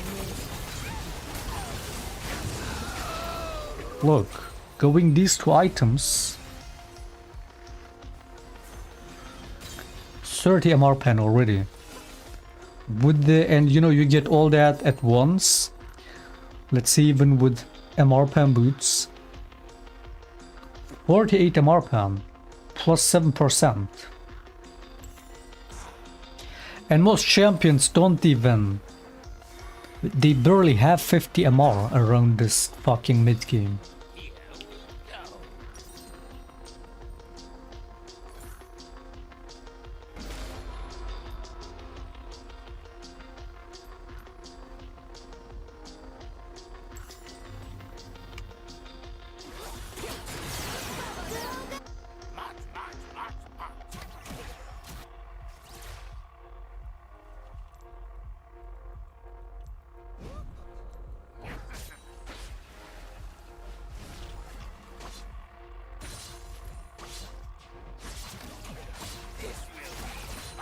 Or once again, League players allergic to winning, so they will play troll shit instead of when you have so much broken shit in the game.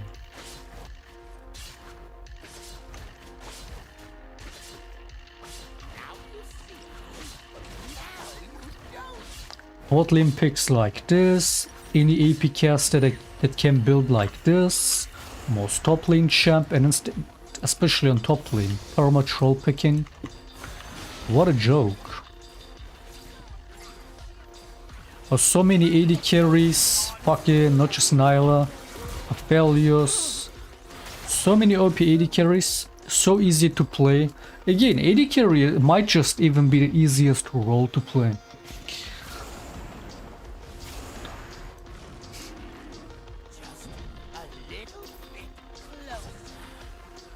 Yet AD carries will lose the games the most.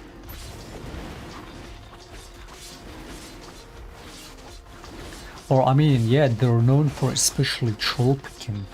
It's always been AD carry.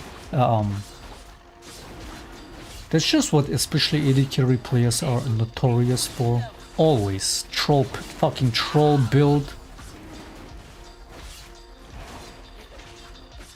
When any AD carry that can do it should be going Collector Infinity Edge, like most AD carries.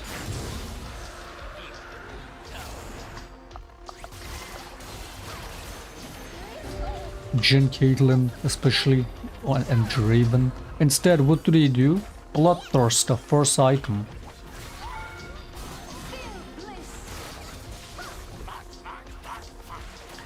Yeah, all people do is, I mean, it's so ironic because people always wanna play my builds for being troll on Shaker, while everybody else in this game builds like an ape, picks like an ape.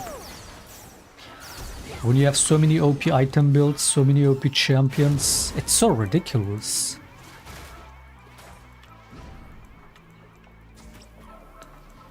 How the fuck do I almost never see AP casters when you have this shit in the game?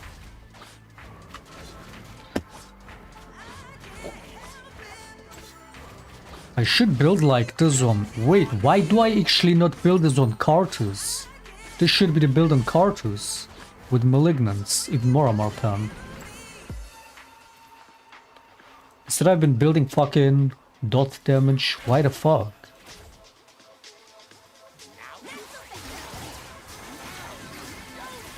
Lucian. Lucian has a price. 50 gifted.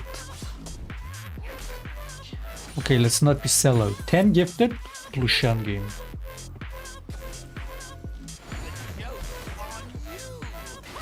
Lucian is premium content from now on, it's not free.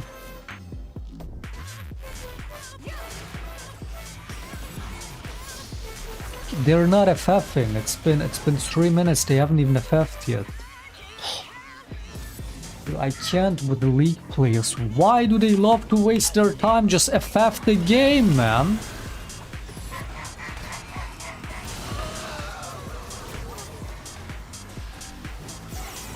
Wait, did I not even proc Thunderlord?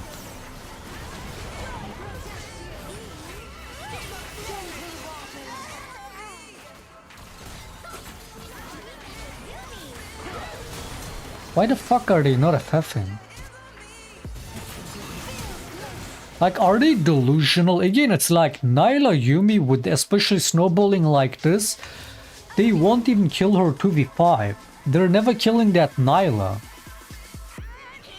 They don't even have any win condition. Finally FF. Holy shit, man. Delusional, clueless players. They still thought they had a chance up until that fight. You mastered Shaco, I did.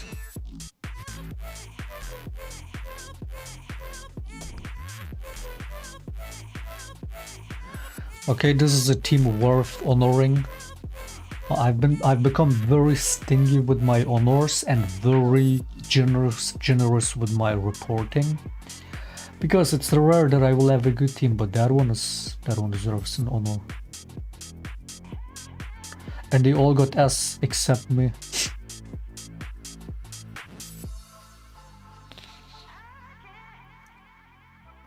Wait, even the Yumi did more damage than me.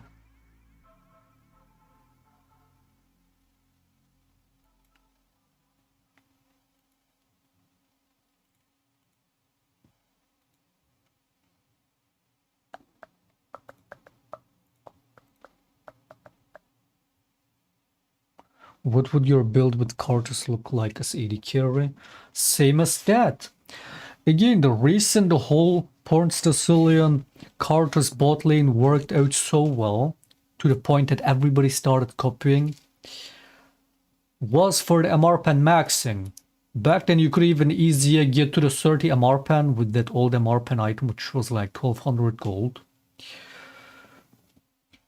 Which it had the icon of the anti-heal item. The 800 AP item.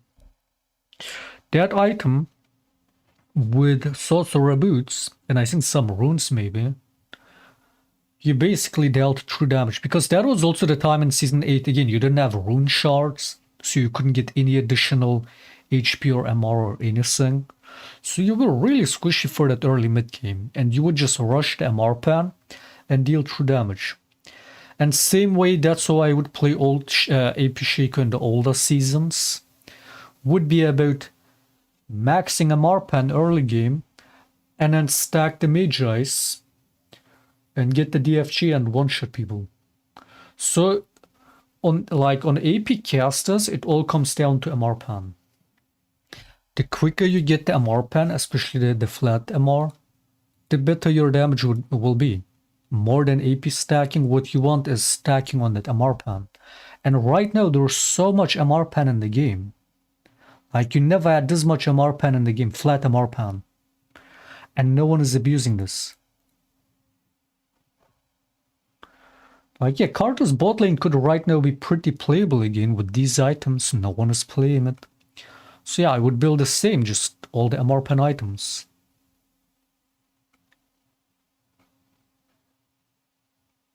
And again, when you have enough flat MR pen, more than, you know, most people don't buy MR really, more than their base MR, that means you deal true damage. That's the point. Again, this used to be the same for AD carry champions when you had old armor pan and you would stack armor pan, so you could deal practically true damage. That's what really that's really what maxes your damage output. More than anything else. The eternal wonders. If you can get to the point of enough MR pan where, you know, it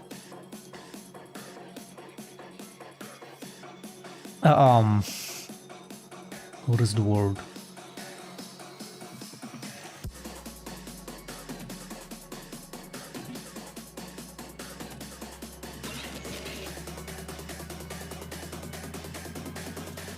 Storm Surge is baited. I mean, I don't know how good you could proc the Storm Surge on characters with just the ultimate. Maybe not, but you would build it specifically for the stats, the MR pan. But again, if you get enough MR pan where it basically evens out the target's MR to 0, that means there's 0 damage being negated, so you deal true damage.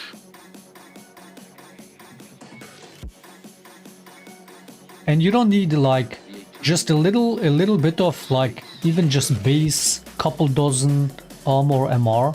Again, you can look at the stat, the way that shit grows, just with a little bit of armor MR, which again most people have around 30 to 50 early to mid game base. And that's already like negating half your damage.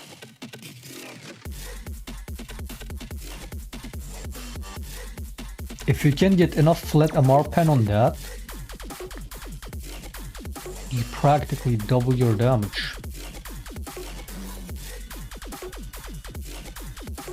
So I would think Cardo should be pretty OP right now with these items. I've always been in like when I play him jungle a couple times, I've always been going the Blackfire Torch or Leandries when I could be building those. So I feel like that's even more troll.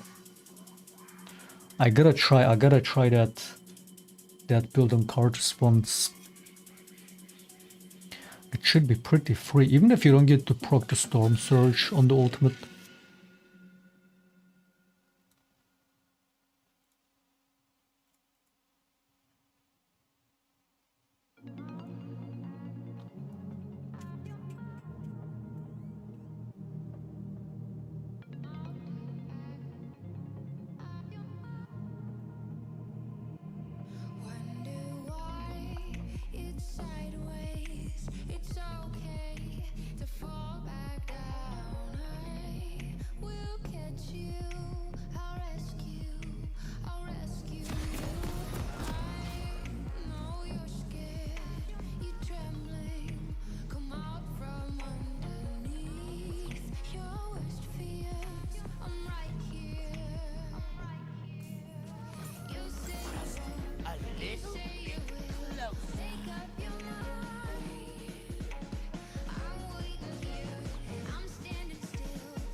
Commissioner of Labor Statistics. What? What is that meaning?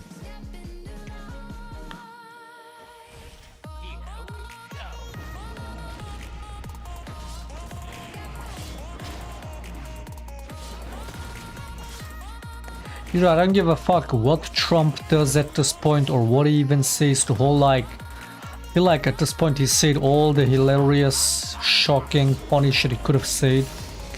Right? It's just the fun is gone. He should just finally bring peace to Palestine and Ukraine as he said he would on day one. He should finally stop this genocide so we can all chill the fuck out. I always feel so fucking weird, man. Like, I've been liking to post my food lately, right? I just post food on Twitter, and it just always makes me think of what's going on in Gaza, and it's like, especially thinking that, knowing that a lot of these Palestinians spend time on social media, it just feels so fucking weird to be posting about food. When you think that there's people starving, it's just...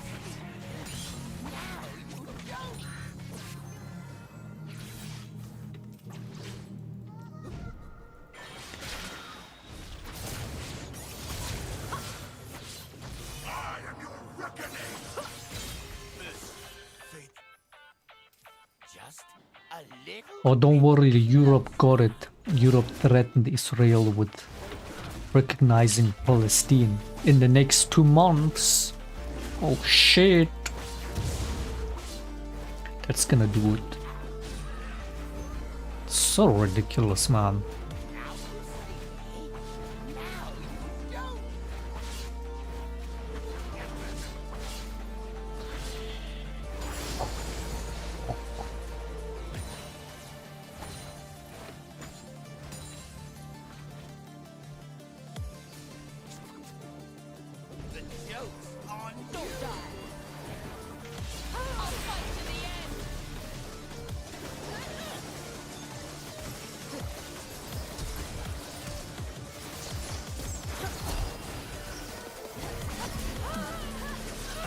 Wait, why did I proc that? Oh, the box.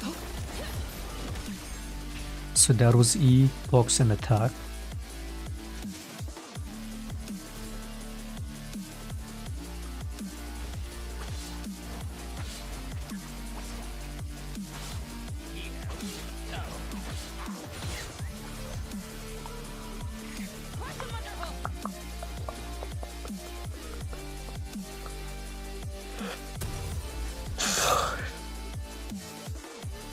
Do I go AP again? Might be the move.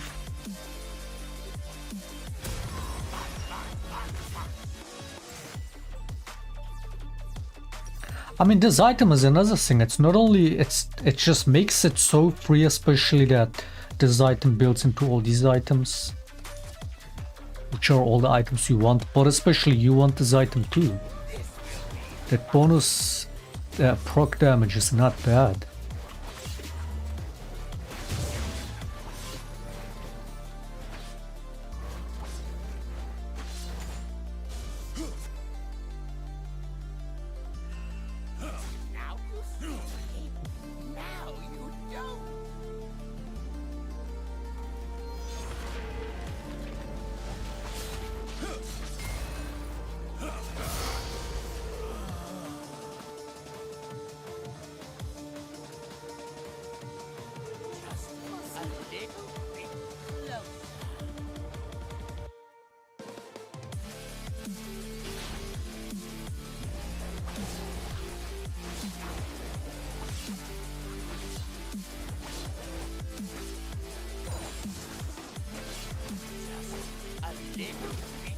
Literally the other day,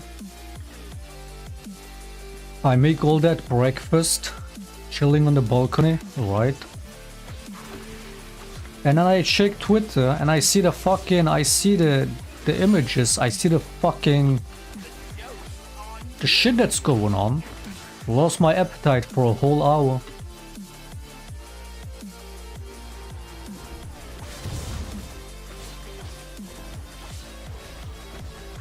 Just sat there for a whole hour, not even eating.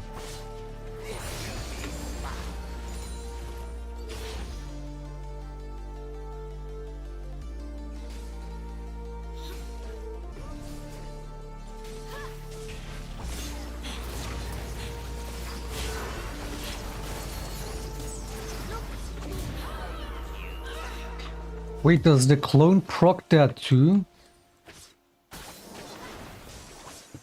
Wait a minute.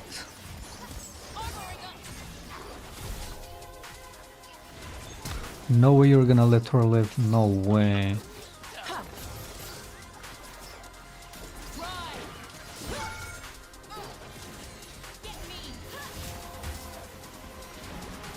Mate, are you serious? You fucking retards. Holy fuck, man.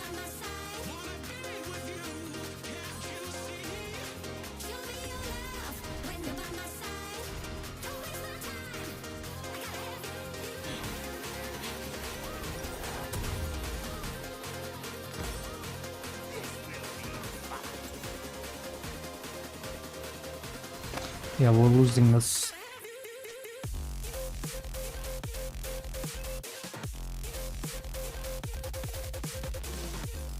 You know what I also realized? It's so funny as it is so fucking sad and tragic. But these disgusting fascists are now on social media whining about, oh my god, look at these new footages coming out of these hostages that Hamas took. Look at these hostages starving. And it's like, yes, you fucking ape. What did you think was gonna happen? When you block all aid to everybody in Gaza, including journalists, including the hostages, they're gonna starve too. So now they're like, Hamas is starving them. Hamas is doing that. Like, there is a too fucking brain dead to think that far. That if they starve out the entire population in Gaza, that's gonna affect the hostages too. Or they're just so fucking evil, which we know they are, because there have been incidents of them shooting at the very hostages that they wanna save. They're responsible for all of the hostages killed in all this, because they don't give a fuck. They don't give a fuck about their own people. So I'm sure they could think that far ahead, that if they starve all the people there, the hostages that they want to save, that this is all for, this whole genocide, the hostages are gonna starve too. But of course, they already were prepared for that, to instantly blame it on Hamas.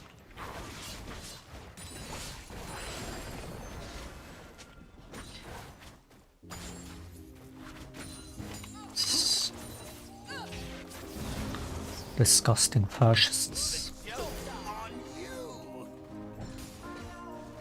Am I not fucking clicking over here? Why was he walking that way? Holy fucking shit.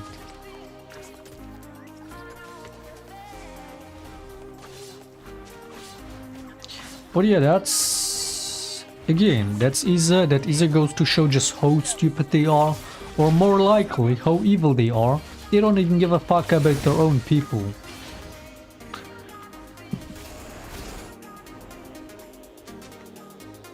This is another scandal that I don't think many people have realized it that way. So they started starving all these people systematically, deliberately, fully knowing that it's gonna affect the hostages too. And they're yet again trying to blame that on anybody but themselves, who are the main culprit and all that. Starving their own people, the very people that they want to save, by the way. They don't give a fuck.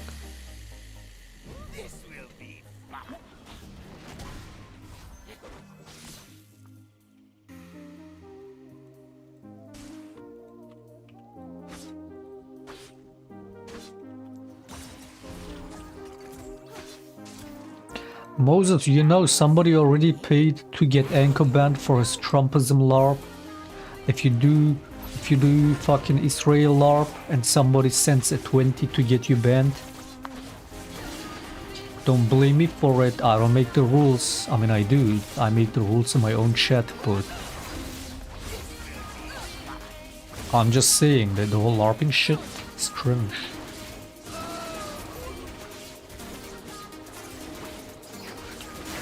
try to take a pro-Israel side for a couple of weeks. Are you fucking retarded? Like, at this point, I can't even tell if you're trolling or being serious.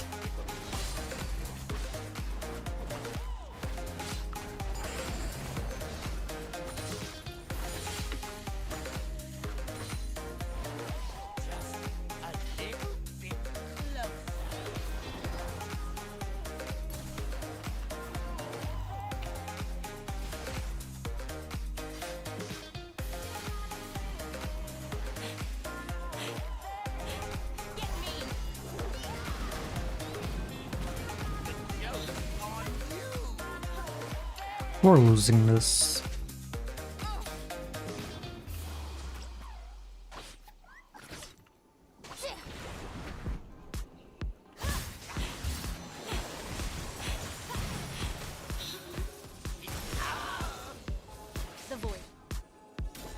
We're so losing this.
Now you wanna be banned. I mean, again, if you want me to ban you, just say it.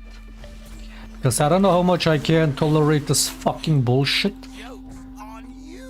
You're getting fucking cringe, man.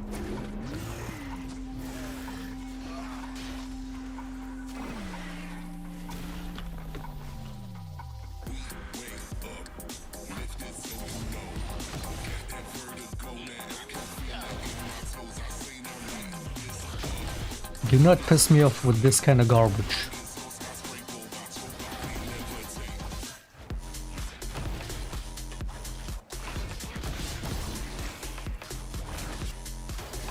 Ping Herald the whole time. Herald comes up.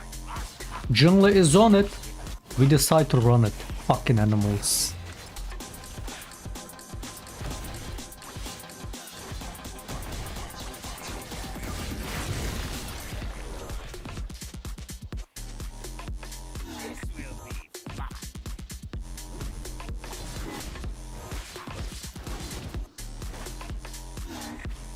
Wait, I'm finishing my jungle at a decent time though. It's not too bad. I felt like I've been falling behind more. Because I spent the whole time fucking running around bot lane, not doing shit. Didn't even jungle that much.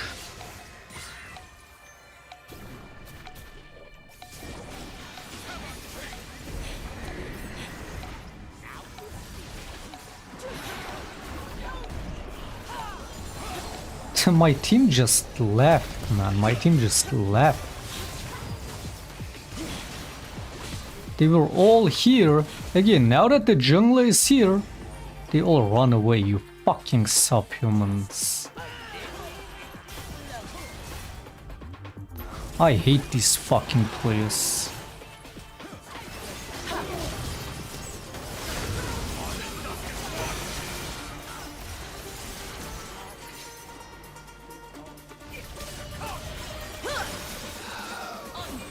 Fucking animals.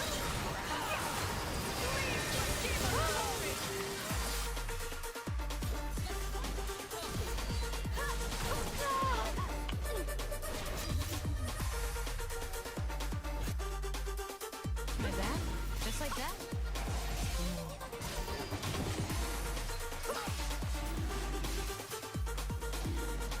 You would elect Hamas too when your people have been slaughtered. Yeah, I mean beyond that, I find that talking point so hilarious of these people saying, you know, they want to justify committing a genocide and doing collective punishment on all Palestinians by saying they elected Hamas, they're all terrorists, even the babies, even the newborns. Alright, that's their talking point, that's their way of trying to justify the unjustifiable. Which is so ironic, because in the same breath, when you call out their genocidal government officials that say insane, inhumane, fucking fascist shit practically every day on camera, and you call that out and you say, what about that? They will say, well, Israel is a democracy. The people voted for them. Okay, and the people in Nazi Germany voted for Hitler. What's your fucking point? Oh, what a democracy. Yeah, you voted for a genocidal fascist, so should, by your own fucking logic, should we blame all Israelis for the genocide that's being committed by this fascist government? Because all they elected them. No, but that's the good democracy. The Palestinians electing Hamas is bad, but that's democracy, right? Because the people, if the people elected them, what's the difference? Oh, one is good democracy, the other is bad democracy.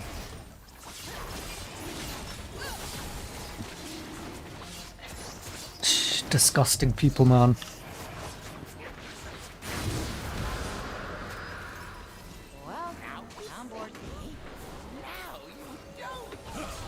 Okay, so both sides are guilty then. Both sides elected genocidal fascists, but guess what? One side is actively committing a genocide. One side is actively... Like, dude... Again, the insane shit these Israeli government officials are saying goes beyond whatever a Hamas official might have said. If not, again, not to fucking pick any sides in that to defend either of these two parties in this, but what even is the argument they're trying to make? Your government is fascist. Yeah, but the people elected them. Okay, so what? But you're blaming all Palestinians for Hamas being in charge. And then you take the same argument, but like completely 180, you know, in a defensive way, saying that, oh yeah, we can have a literal Nazi running our government because people elected him. That doesn't make it any better. It's like low IQ, fucking low IQ shit.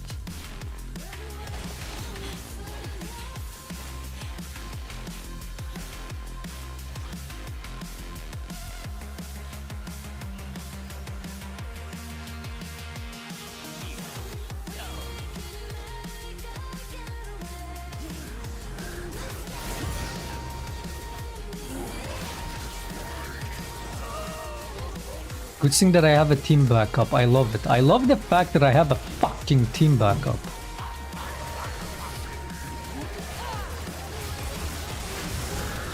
Worthless. Fucking worthless. It's funny because it's like, dude. It's just typical fascist shit and it's just so disgusting. They will like literally like that meme, you know? Oh, the media depicts a 9-year-old image, like meme image, drawn image, grown ass with a beard, 9-year-old Palestinian kid. And then there's the innocent little genocidal IDF soldier. Drawn like a kid with the spinning hat. Unironically, that's what they do. When they capture one of the, you know, one of the IDF people, like like that one headline, they kidnapped an innocent Israeli from their tank. They kidnapped an Israeli guy from his tank. An innocent citizen playing with this tank. Running over buildings in Gaza. They kidnapped him. From his tank. Somehow that's evil, that's terrorism, but burning children, sniping children, bombing children, starving children is justified because Hamas.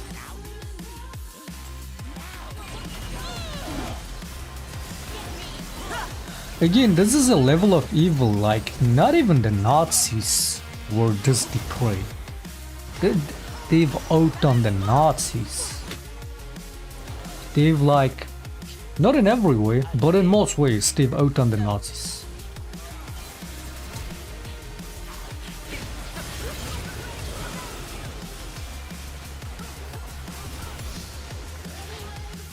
Why the fuck is the clone moving?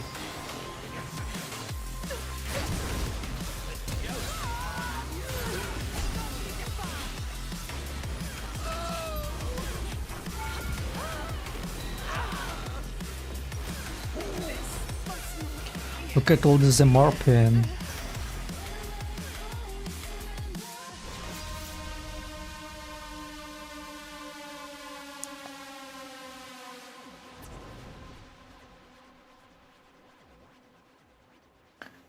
Mania recent song, what?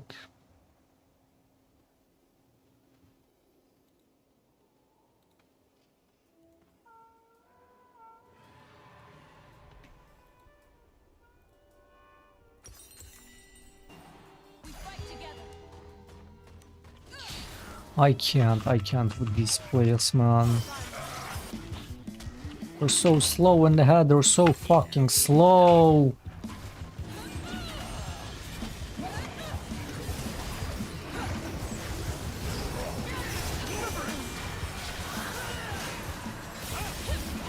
Do you see these animals? Do you see them?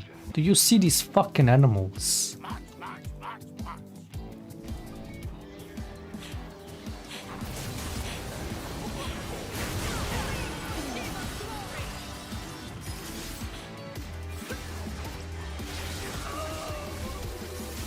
Worthless, fucking worthless.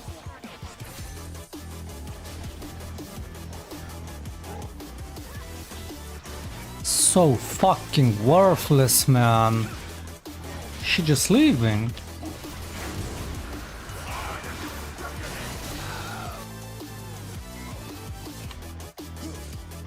Bunch of animals.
The thing is, the more the world and even, you know, even the Western leaders raising their voice a little and saying, no, if you keep doing this, we might just recognize Palestine.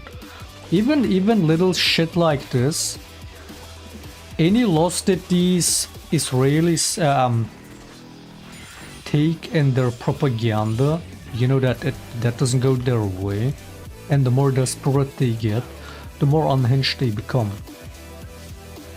When you keep like with the algorithm always pushing this shit on the timeline, you can tell day by day how much more unhinged they become. A lot of these Zionists became really unhinged when Mamdani won the election, for example. Any kind of L they take, they get so desperate, and with that so much more unhinged.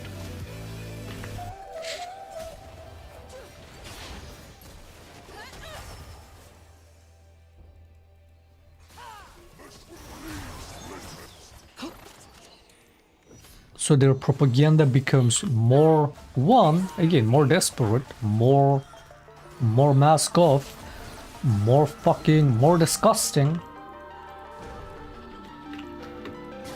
Such losers, man. Such pathetic, evil human beings.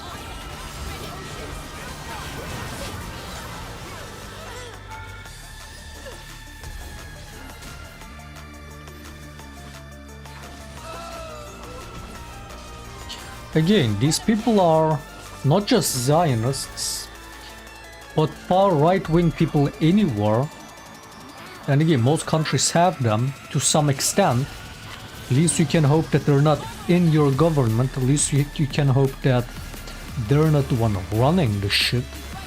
But most countries will have to, you know, will deal with some amount of fascists and right-wingers in their country. So you have people like this anywhere. And again, fascism is the biggest enemy to humanity. Fascism is the ultimate enemy to humanity. Because fascism is against everything that's human. And everything about fascism is inhumane.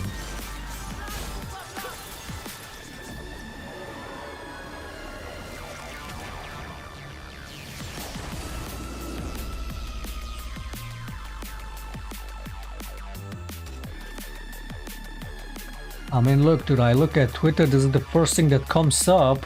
Look, man. Check Twitter, the first thing that comes up is this fucking bitch again. Oh, they didn't rape me.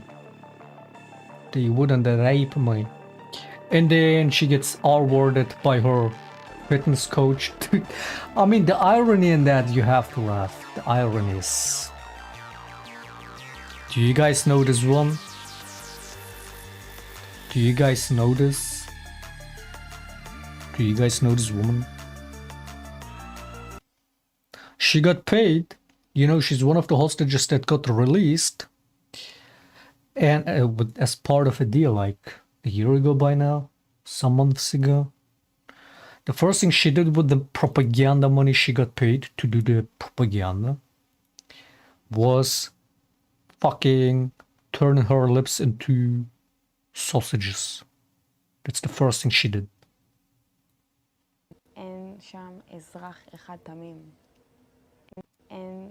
There is not one innocent civilian there.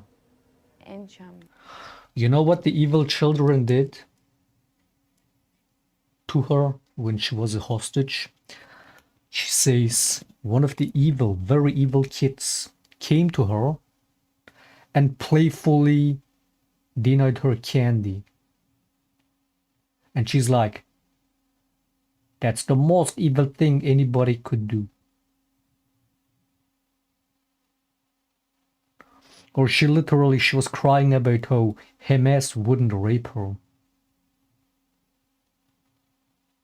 And a couple months later, it comes out her fitness coach raped her. That shit is, again, like, call it karma, call it what you want. אזרח אחד תמים. אין שם, זה לא קיים. אין שם אזרח אחד תמים. אין שם, זה לא קיים. Horrible fucking, horrible fascist fucking, horrible people.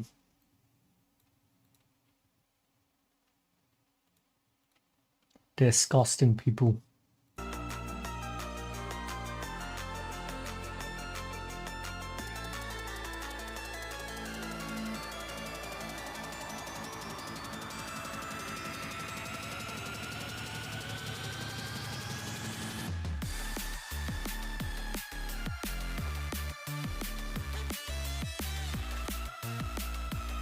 Summer Jam? Are you talking about my other playlist? This one is the, you know, non-copyrighted playlist for stream. On YouTube especially, I can only listen to this one.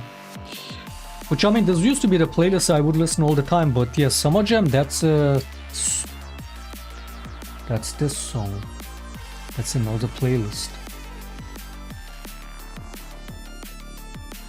If that's even the song you mean. It's a banger song. Actually, I don't know if I like the remix more than the original.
Oh yeah, 47 Ronin, that one is a banger. Yeah, I've introduced so many people to good music in all the years.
Already 1 a.m., what the fuck?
Nidali support might be a dodge.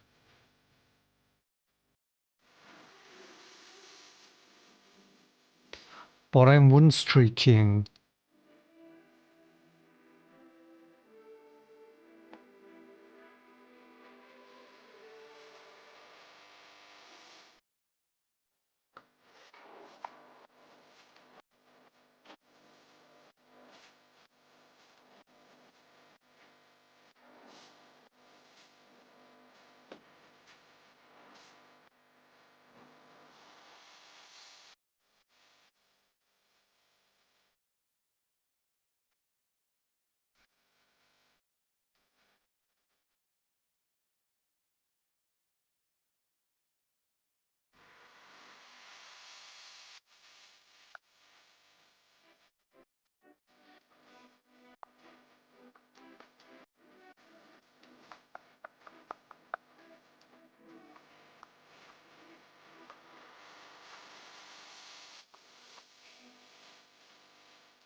Damn, you're so bad. Who jizzed in your fucking cornflakes?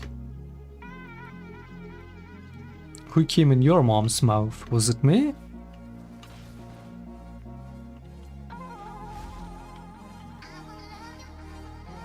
Look behind you.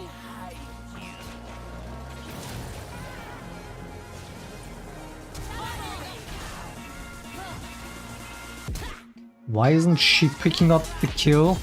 Oh.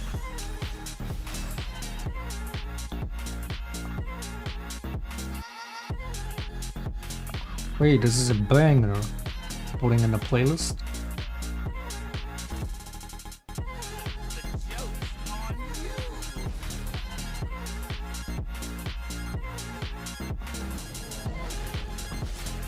Now tomorrow we do kick stream again, innit?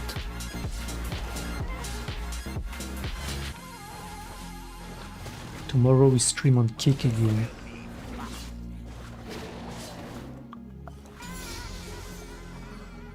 Whenever I wanna listen to other music, we can just go on Kick.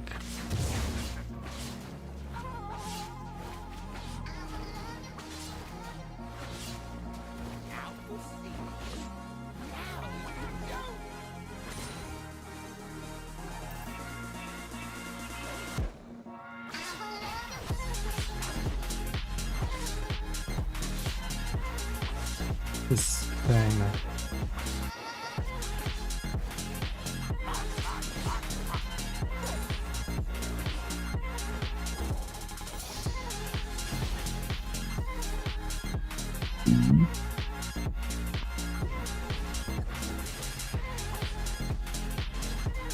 How the fuck does this not have more clicks?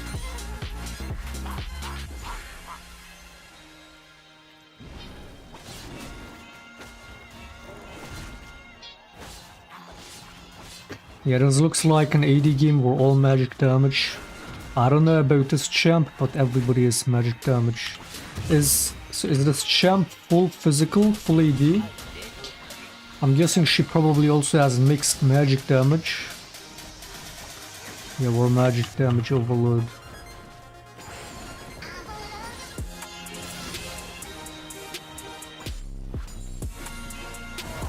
The base on this could be better, but other than that, this is a bang.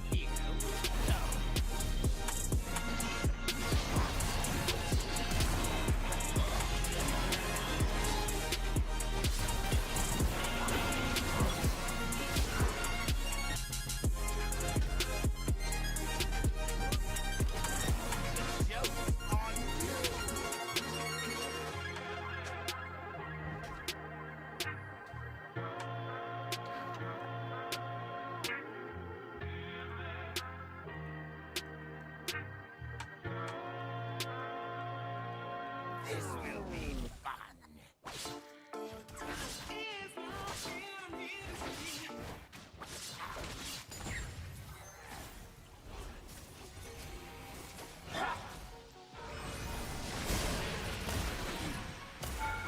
Now you see me.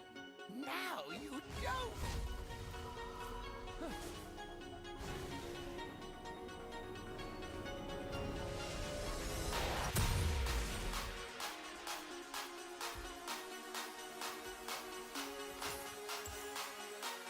March, march, march, march.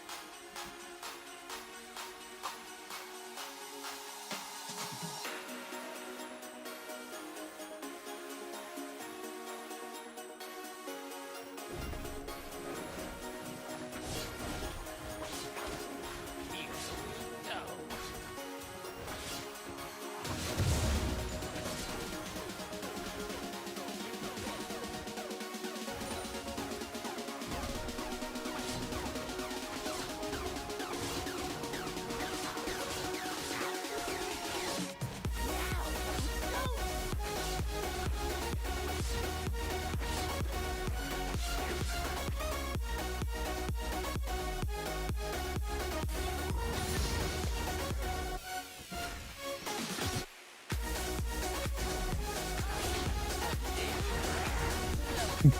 Your support gets here first. That's hilarious, man.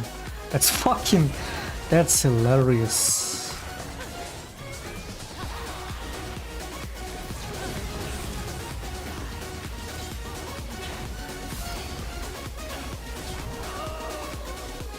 Wait, why didn't I have more HP?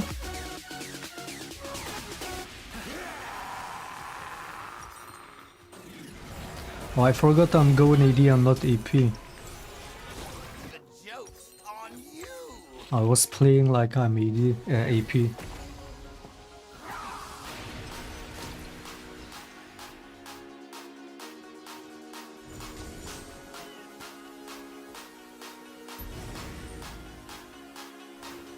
will be fun.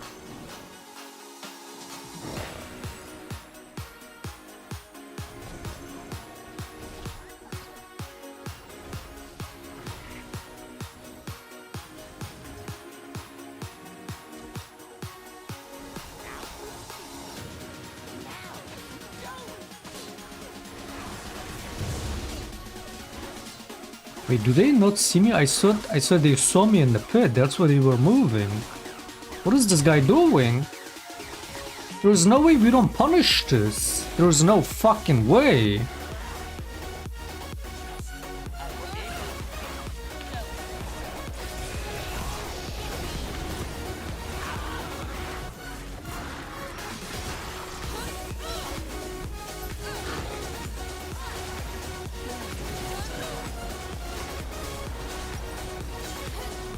Good enough. Good enough.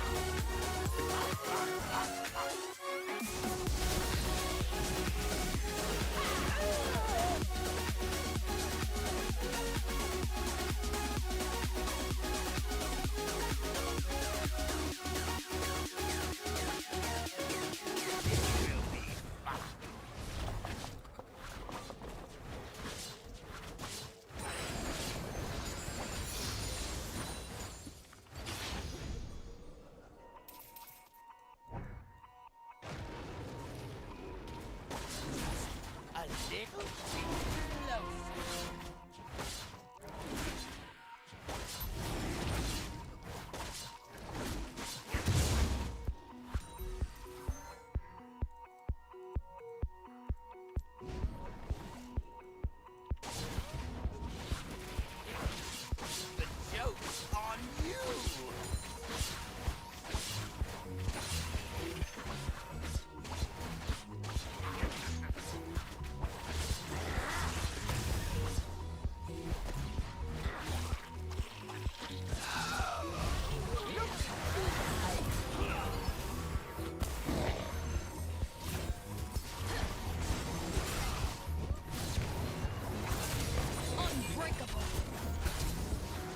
Now that's disgusting, actually. Holy fuck.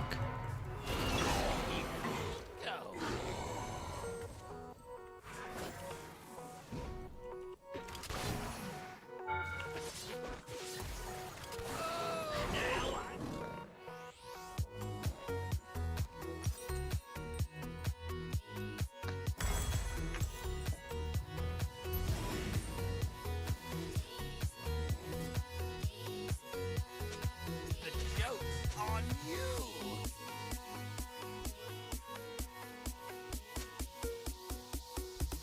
Am I really gonna stop on a win streak? If I win this as well, I should keep going till I lose. Then again, stopping on a loss doesn't feel good.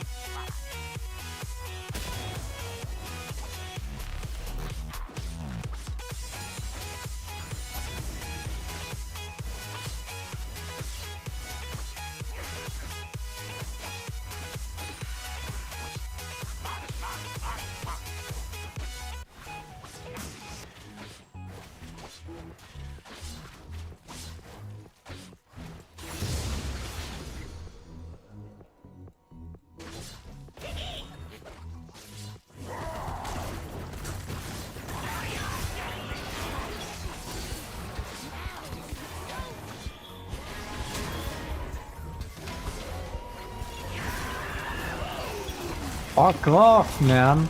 So disgusting.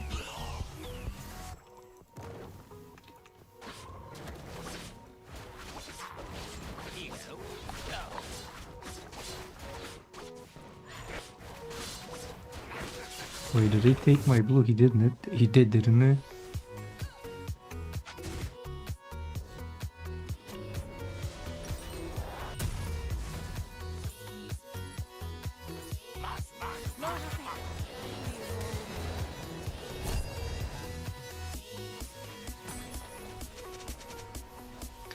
Fuck your mother.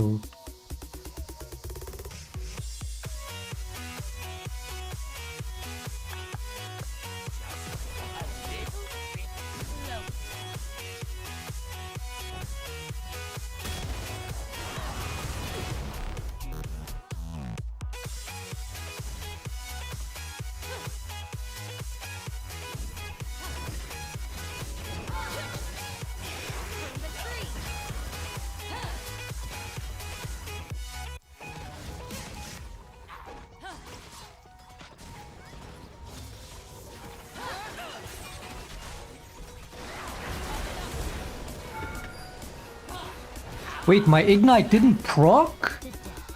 My ignite didn't proc.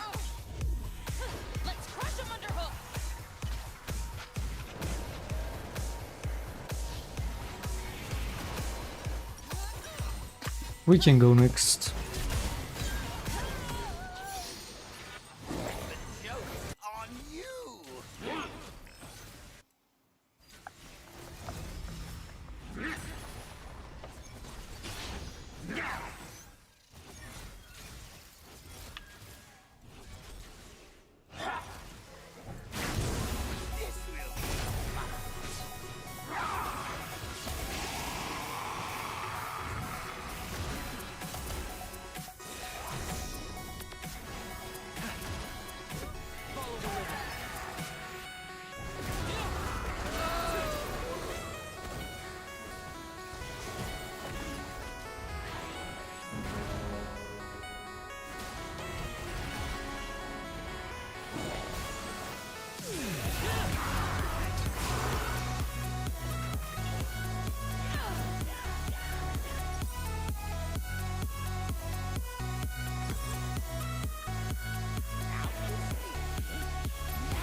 Oh, he's baiting.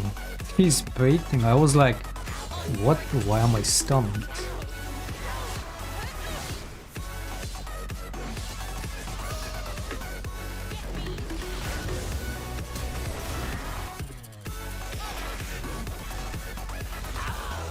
Did you see that shit? I miss-smited twice. How the fuck do you misclick a fucking smite?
Combo-based playstyle.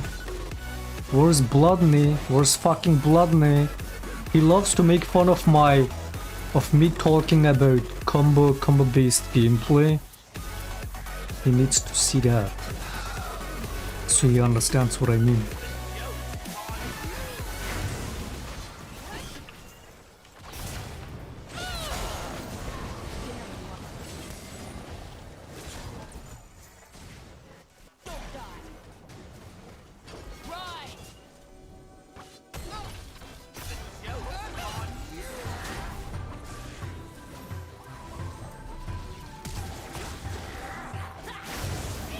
Double box fear, OP.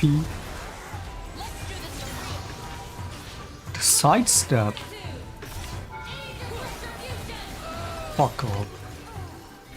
That tower shot was BS.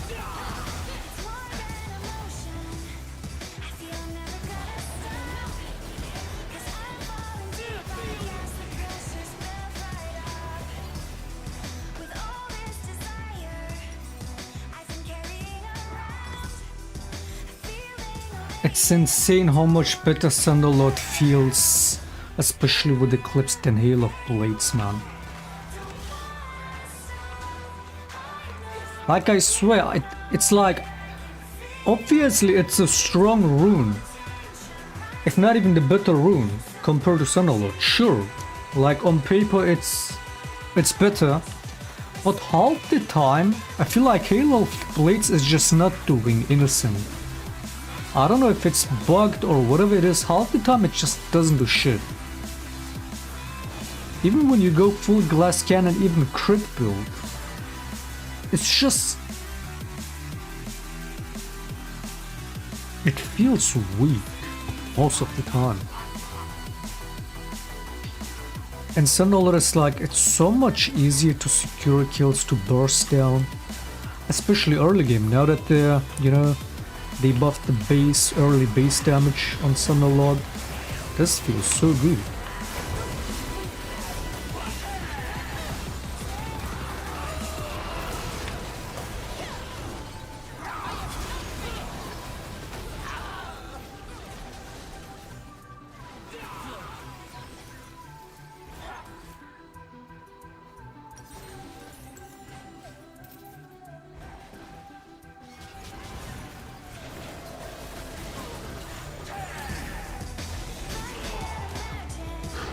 And 20 seconds is pretty low cooldown too, so you can get a lot out of it. Look, already 1000 damage dealt. And this used to be much higher cooldown too, right? So yeah, Thunderlord is definitely back.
Now you see. Now you don't. What the fuck is this?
Oh wait, I forgot this gives HP too.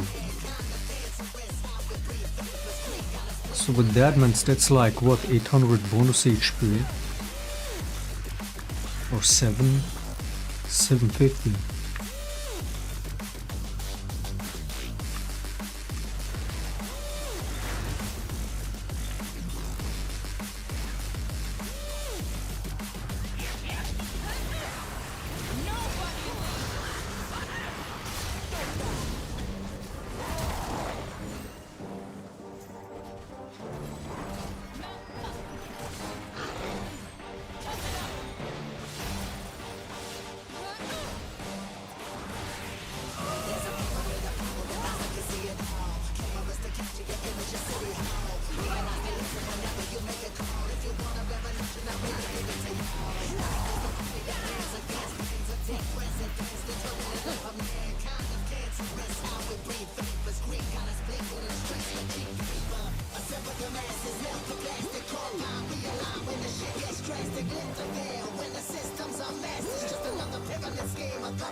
bass got you talking. Talk to the rhythm. Bass got you talking. Talk to the rhythm.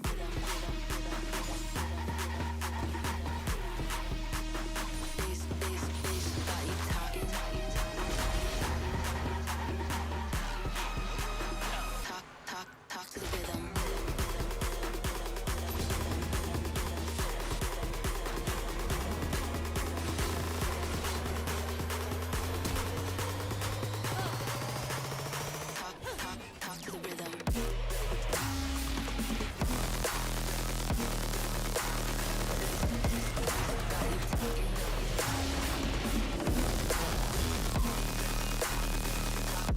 Now I gotta get the most out of this win streak, given we started on some disgusting games.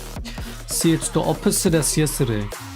Yesterday was 2 wins into the most disgusting fucking 9 games. Now it's 2 disgusting losses into... I mean, we still had some losses, but now mostly wins. Now win streaking. I might regret another queue up, but I have to. We gotta know, we gotta limit, we gotta push the limit on this win streak. Because what if we're missing out on fucking...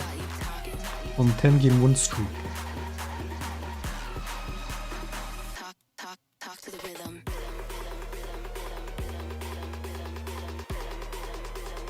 Gotta do one more.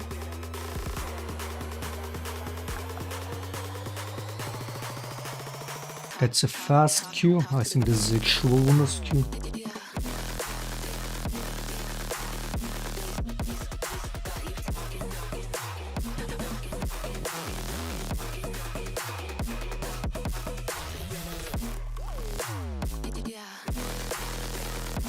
Same bot lane.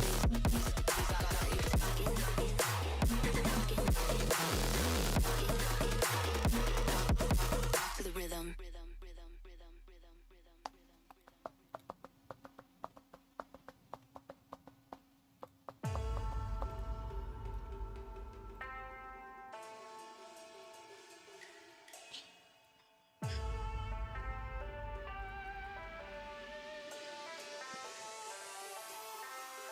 我的精神也很顽强，你掌握不了，我是宣扬天空变化莫测，境况让人深思，快失败了你也都没办法，你的安排像灾祸，在我看来你帮着无奈，你没胜利也不受崇拜。I'm a great, I go way, pop and paving my way through the smoke and the flame and the cold and the rain. Yeah, you wanna be me, but I stand out. You want flat earth looking at my cloud. Standing tall to the test. Standing tall to the test. 精神也很顽强，你掌握不了，我是宣扬天空变化莫测，境况让人深思，快失败了你也都没办法，你的安排像灾祸，在我看来你帮着无奈，你胜利也不受崇拜。Standing tall to the test. Standing tall to the test. 你看我的 set 就知道我的团队在团结。Team is the best， 他们值得 respect， 我们之间有巨大的差别。连我妈妈也叫我永远的神。我一回家，她说大儿子你很 tough， 一直不带不能被取代，比我更努力的人也不存在。倒是我起来喝点酸奶，直接出了那战斗。I'm great, I go way, pop and paving my way through the smoke and the flame and the cold and the rain. Yeah, you wanna be me, but I stand out. You're on flat earth looking at my cloud. Standing tall to the test.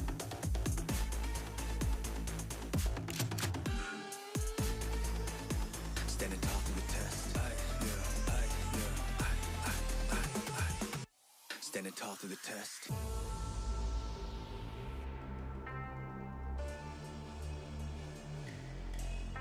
我的精神也很顽强，你掌握不了，我是宣扬天空变化莫测，境况让人深思，快失败了你也都没办法，你的安排像灾祸，在我看来你帮着无奈，你的胜利也不受崇拜。我的精神也很顽强，你掌握不了，我是宣扬天空变化莫测，境况让人深思，快失败了你也都没办法，你的安排像灾祸，在我看来你帮着无奈，你的胜利也不受。Standing tall to the test. 咱们值得 respect. Standing tall to the test. 咱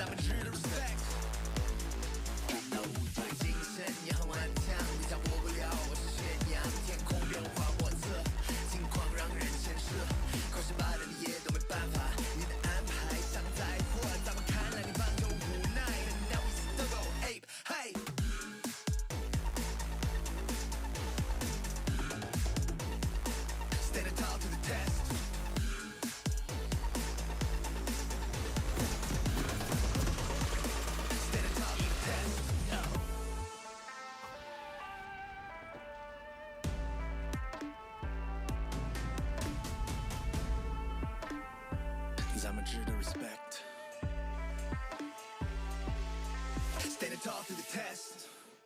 March, march, march, march. There ain't nothing much like a good meme. On my PC laughing at what I see. So influential, got its own economy. Things change, I remember how it used to be. YouTube poops, chocolate rain, we're looking back, kids. And this dancing baby animation and those cat vids. I recall dramatic chipmunk in the league spin. That's in the past when I memes like would last. Did you know Rick Roll is over 10 years old? Remember Movie Maker at its cool story, bro. Flash games and animations, angry German kid. Things actually went viral like that Numa vid. There ain't nothing much like a good meme.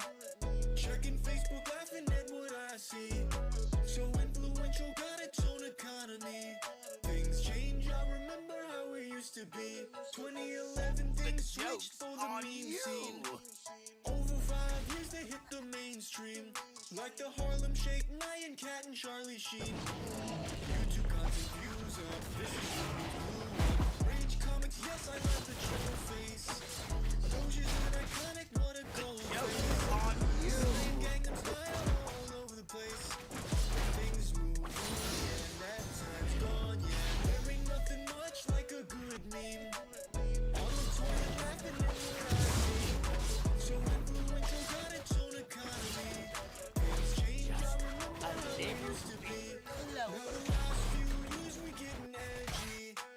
Self-aware memes, it's all a parody. Everything's repeated slightly differently. These nuts are hit or miss for Delphine. Memes have died by the time that you found them. Once the memes reviewed, it's not around them. Nothing lasts longer than a week these days. Yeah, TikTok's taking over, bro, and I'm already tracer. There ain't nothing much like a good meme. Scrolling ready, laughing at what I see. So influential, got its own economy. Things change, I remember how it used to be. There ain't nothing much like a good meme. Scrolling Reddit, laughing at what I see. So influential, got its own economy. Things change, I remember how it used to be. Now you see me. Now you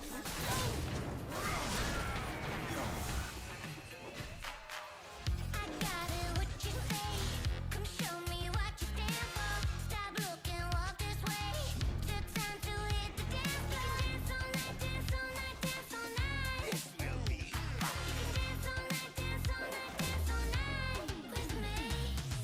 Don't fight the feeling. Let's get the feeling. Show me the moves you got. Yeah. Don't leave me hanging. The music's banging. I'll show you mine just once. Yeah.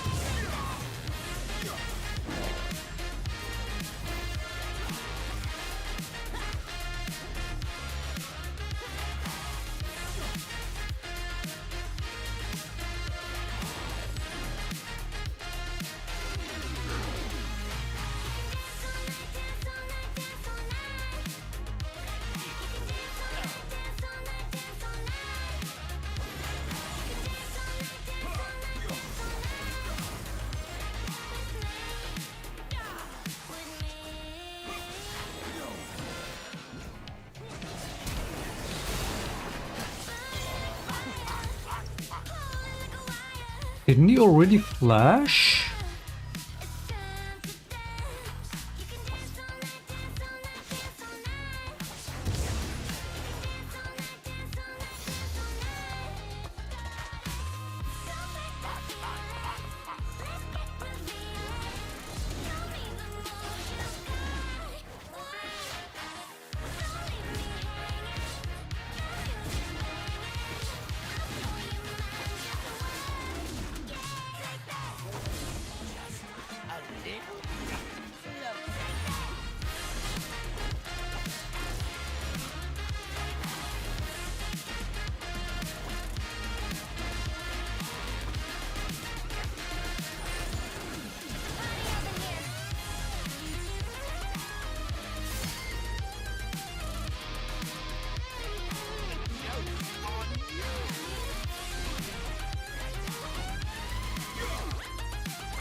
Is this the same bot lane and the same mid lane?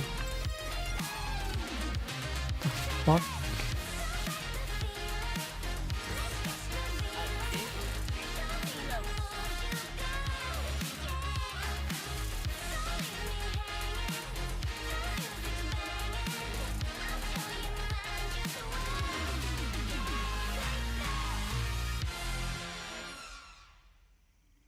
Now you see me. Now you don't. No freedom, misleading, ride with it, we don't need them.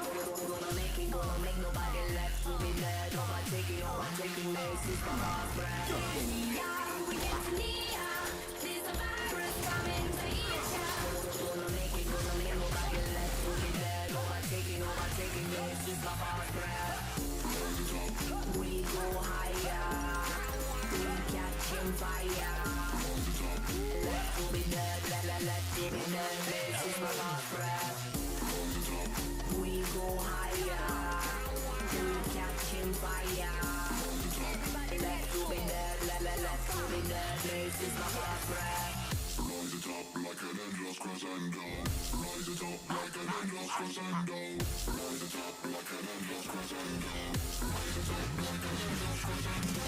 Rise it up, rise it up, rise it up, rise it up, rise it up, rise it up, rise it up, rise it up, rise it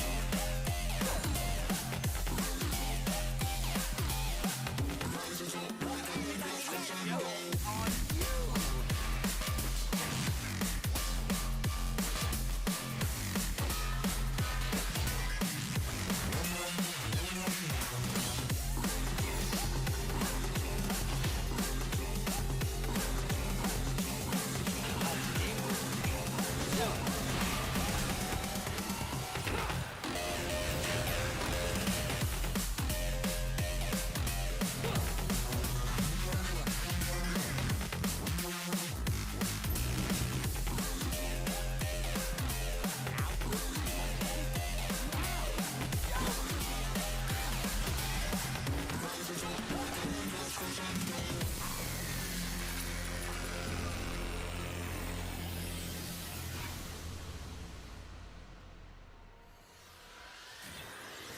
No freedom, misleading, ride with it, we don't need them. Gonna make it, gonna make nobody left to be dead. Overtaking this is the hard breath. Yeah, we get to Nia. There's a virus coming to eat ya. Gonna make it, gonna make nobody left to be dead. Overtaking this is the hard breath. We go higher, we catching fire. Left to be dead, left to be dead. This is my last breath. We go higher, we catching fire. Left to be dead, left to be dead. This is my last breath. rise it up like an endless crescendo. Rise it up like an endless crescendo. Rise it up like an endless crescendo. Rise it up like an endless crescendo. Rise it up, rise it up, rise it up, rise it up, rise it up, rise it up, rise it up, rise it up, Somehow we're allowing the Zed back into the game. After doing all that, we're just letting him back into the game.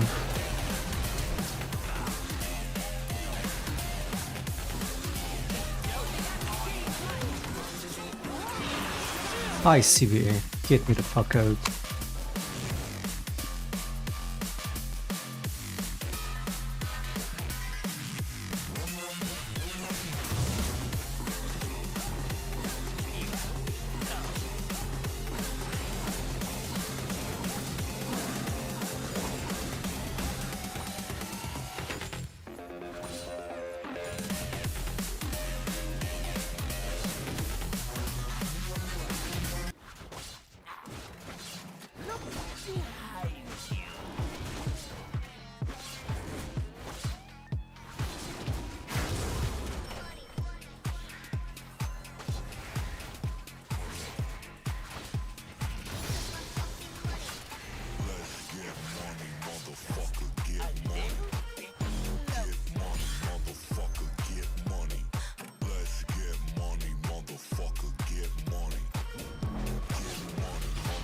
Overwatch, are you cheating on Marvel Rivals? Wait, I completely forgot about that.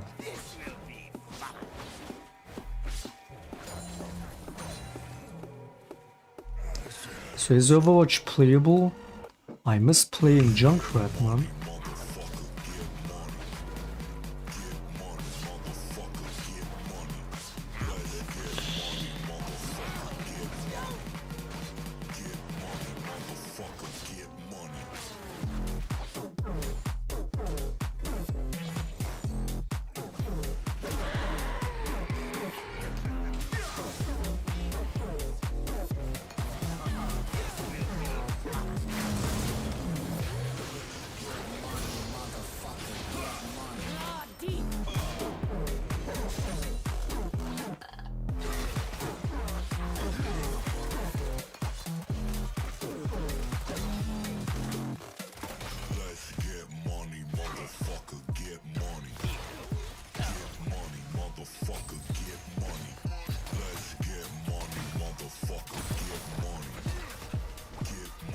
It's the same, they just made it fancy. I mean, is it playable in like balance wise, tank meta wise? Is it like as DPS? Is Junkrat playable? Or is it still just you pick tank or you fucking suffer?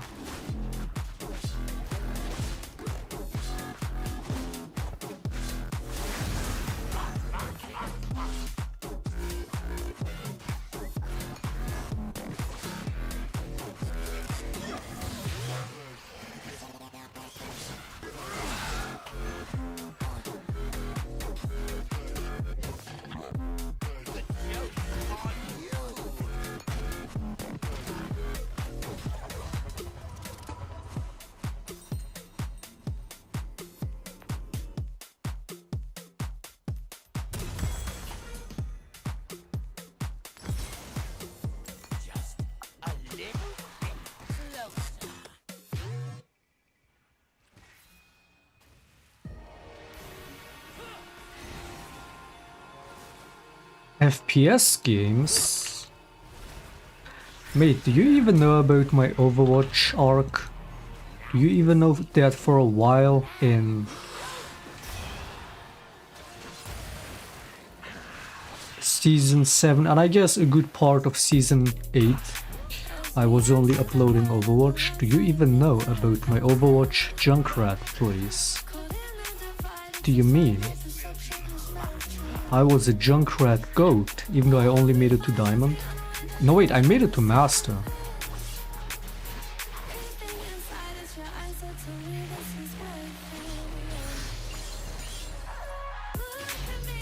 I have some insane trick shots on my Overwatch videos.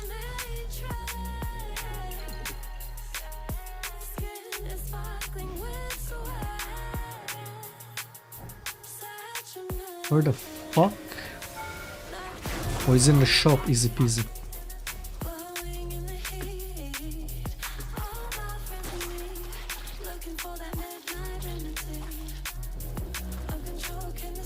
You know, no way. But yeah, no, also like, yeah, maybe not for PC, but I like on console times back then. I would play a lot of Battlefield, Call of Duty. I would play 1v2 against two brands on the same screen, IRL, and I would shit on them on that. The Call of Duty, which one is it? Modern Warfare 1 or 2? I think 2. The container map, the smallest map. We would play that. I would pick that SMG gun and just run them down. And especially the one guy, the dude would get so pissed. He would be like, I would keep running them over, just corner or off the corner, and he would one flame the gun that's so OP, but he would never pick that gun because he's not a cheater, and he would call me a terrorist. He's running at you like a terrorist, just spraying everywhere. Laugh flash, both of us every time. But yeah, I would play fucking... Again, most of the FPS I played on console, but I would play 1v2 against people. I was a menace on Battlefield and Call of Duty. I don't think I'm bad at FPS. I'm definitely not used to it, not on PC. But I played a good amount of like CSGO as well. Fortnite. Like my problem is with aiming, I'm always like a very shaky player. You can tell in League as well, but especially in FPS. But my aim isn't bad despite the shakiness. My aim and shit isn't bad.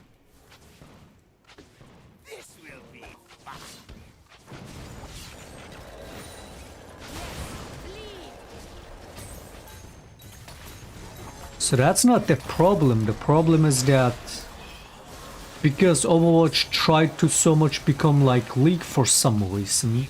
I guess also because, you know, they're doing competitive. They're like, they want to go comp, and when everybody is DPS, it's too fast gameplay. So it makes for a worse viewing experience. So they gotta overbuff tanks so that pro play is more watchable or some shit. It's the same as in League. But yeah, Overwatch over the time, just with the tank meta becoming unbearable, shit like Junkrat, Genji, especially Tracer, became unplayable. Which used to be the most fun time when those were meta at the earlier seasons. So that's what I'm saying. It's like, if you know the history of Overwatch, is it still like that? If I'm still gonna be fucking non-stop shooting at Shield Simulator, yeah, I don't wanna play that. Is it still like shield spamming tank meta?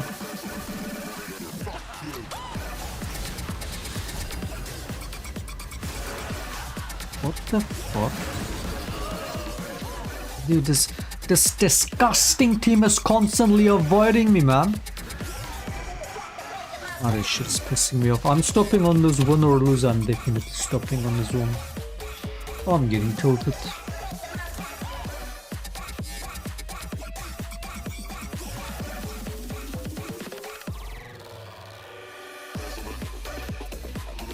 Muscle memory, I mean, yeah, that's... But I mean, I gained muscle memory fast. There is that too. Generally, my aiming isn't too bad. But yeah, for PC, I wouldn't have that long-term muscle memory. Because I didn't play FPS on PC for the longest time. And not as consistently, not as much. But I think I adapt fast. I think I gain muscle memory fast. It was the same with Overwatch. So that's not a problem either. It's not about the aiming, it's that I stopped playing Overwatch when one, the tank meta was too bad, and too much trolling. Solo queue at some point in Overwatch became even worse than in League. So that's when I stopped playing.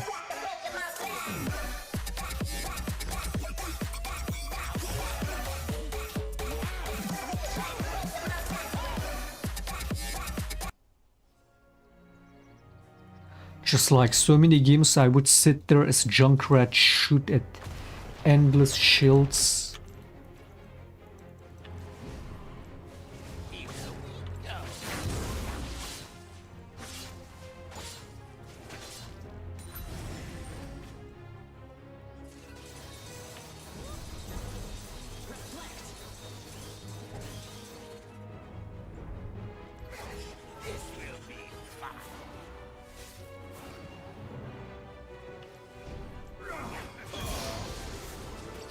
Is this that boosted?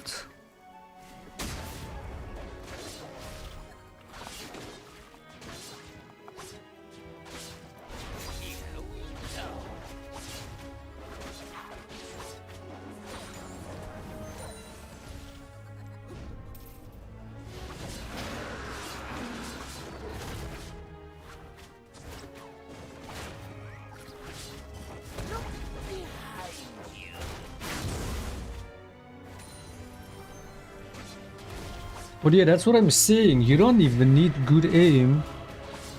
Again, just like with any game, just like with League and pretty much any game, tank meta is low skill. It's the same for Overwatch. When it's just shield spamming, it doesn't even matter if you're good at aiming, if you can never even get to hit the target. Oh wait, I should get back into Apex Legends. Forgot about that game too. I played that mostly in 2019. Literally, these games I will stop playing, and I mean like, really stop playing.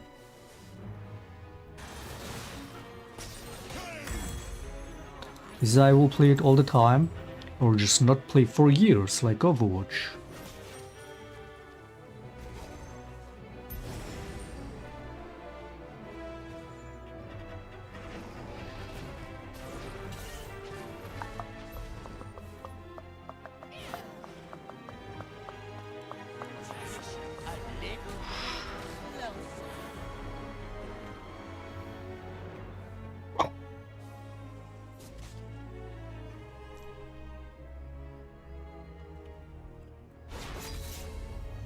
There's no way this is the same fucking team, man.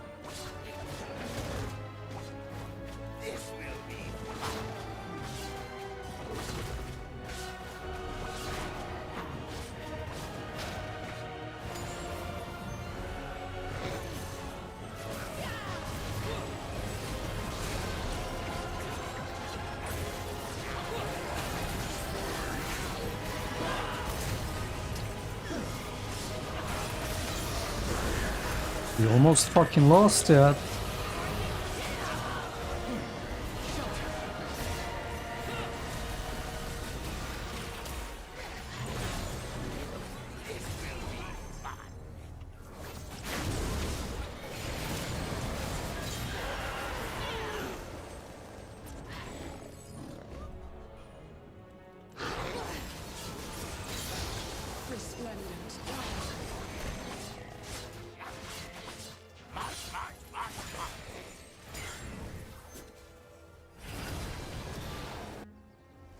Now I miss playing Junkrat so much. Maybe we give Overwatch a try again.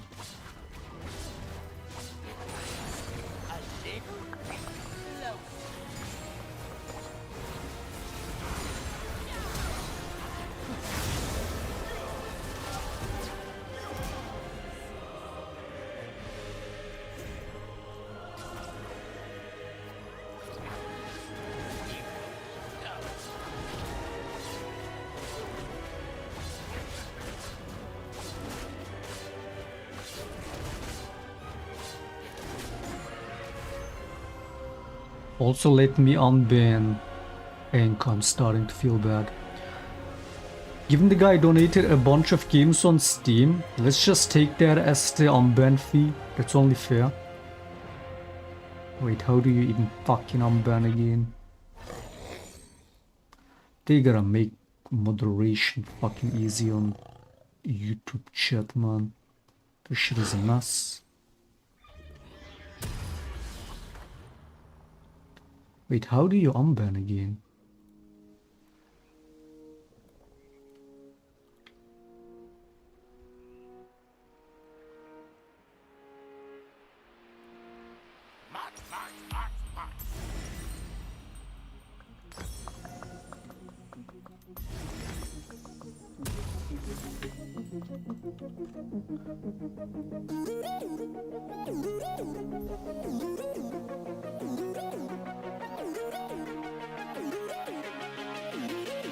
I forgot how you unban.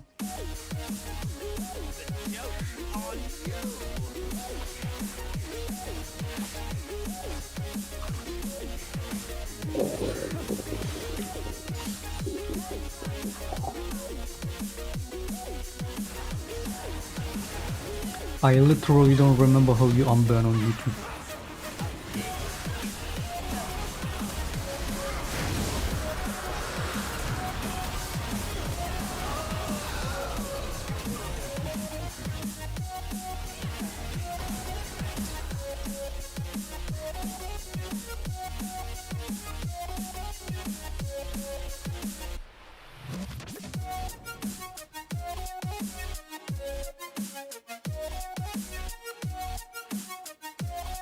Did they change this shit? Or community moderation, am I blind?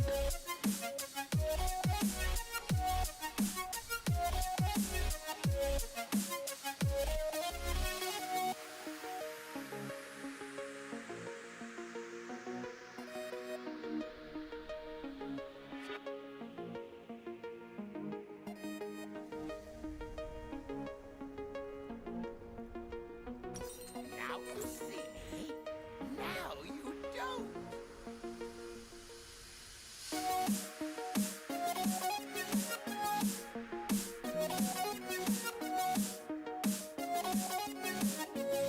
Nice, I can't even see his name. I guess he's never getting unbanned.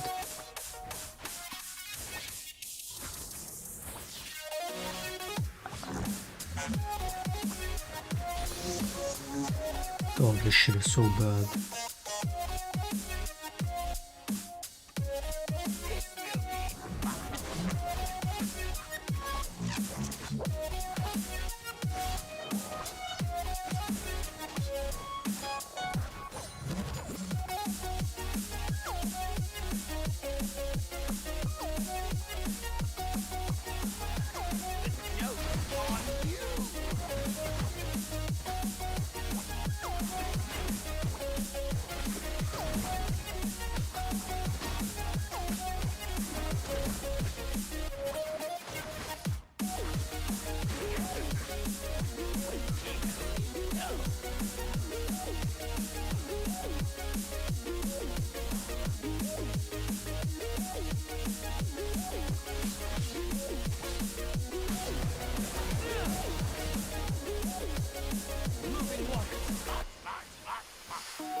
You're a bunch of retards. Fucking FF, you animals.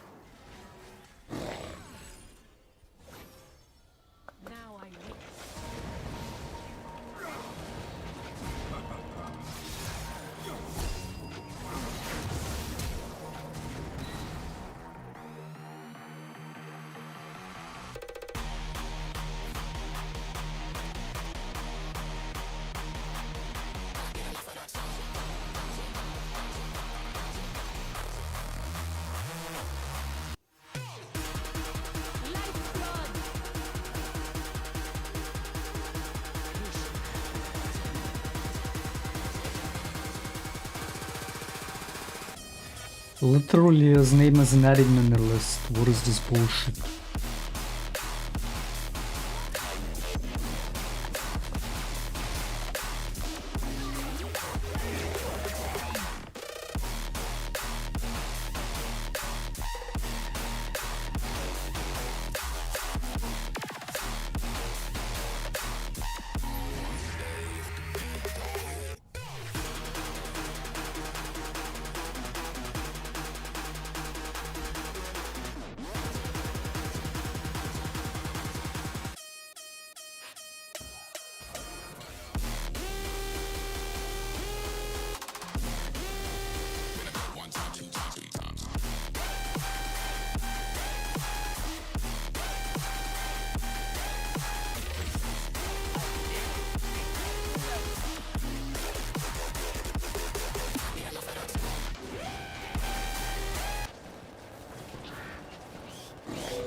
balanced.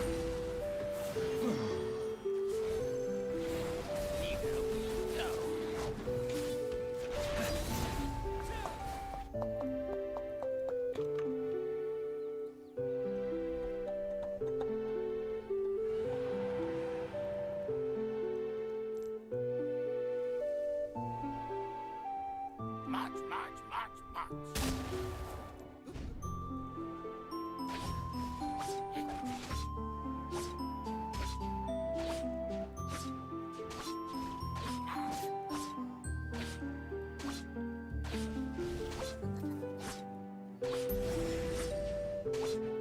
The joke's on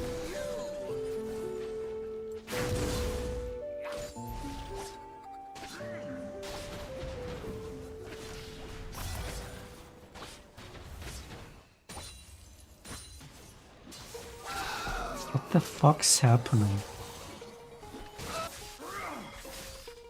I love hentai. I need hentai in my life. All day, I love hentai. I need hentai in my life. I love hentai. I need hentai in my life. If I cannot have my Did I go AP the last 2 games? kill myself. I love hentai.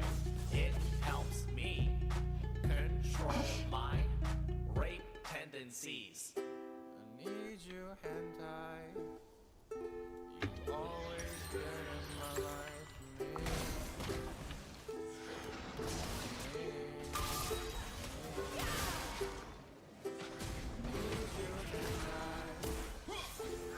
You've always been in my life. Just a little bit closer.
This will be fun.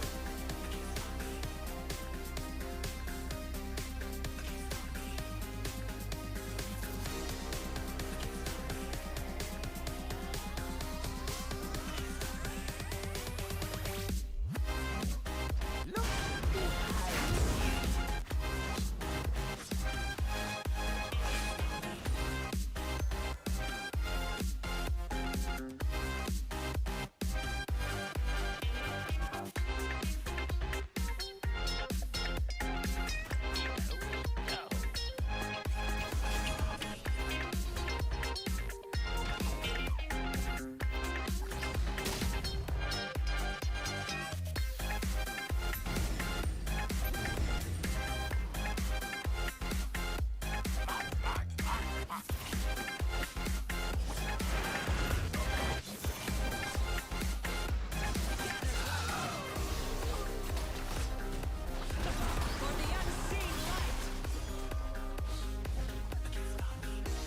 the joke's on you.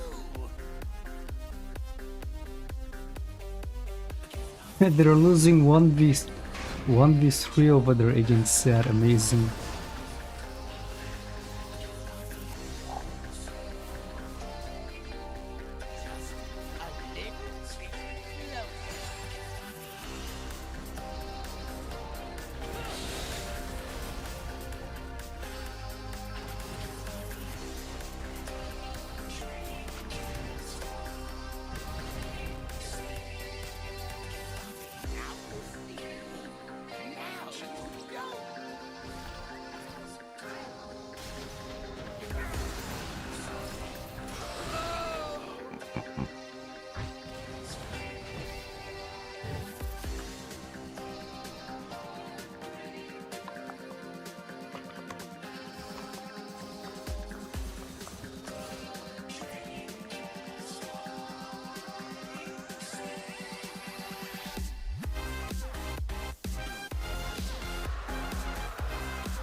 Winnable.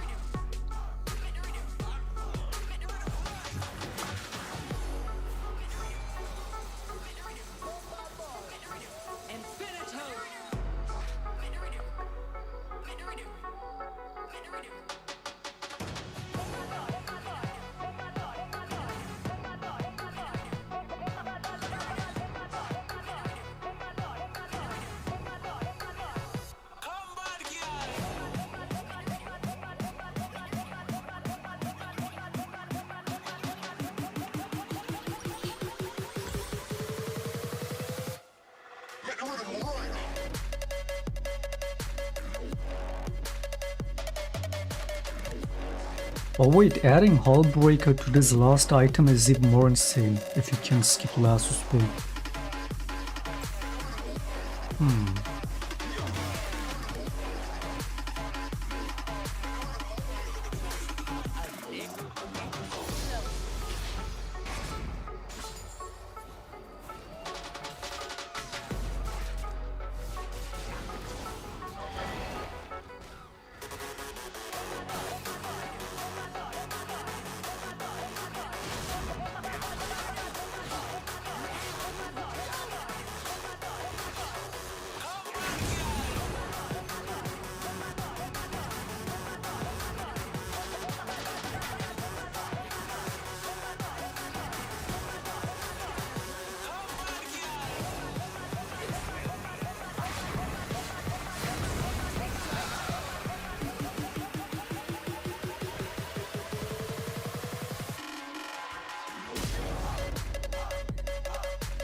Winnable.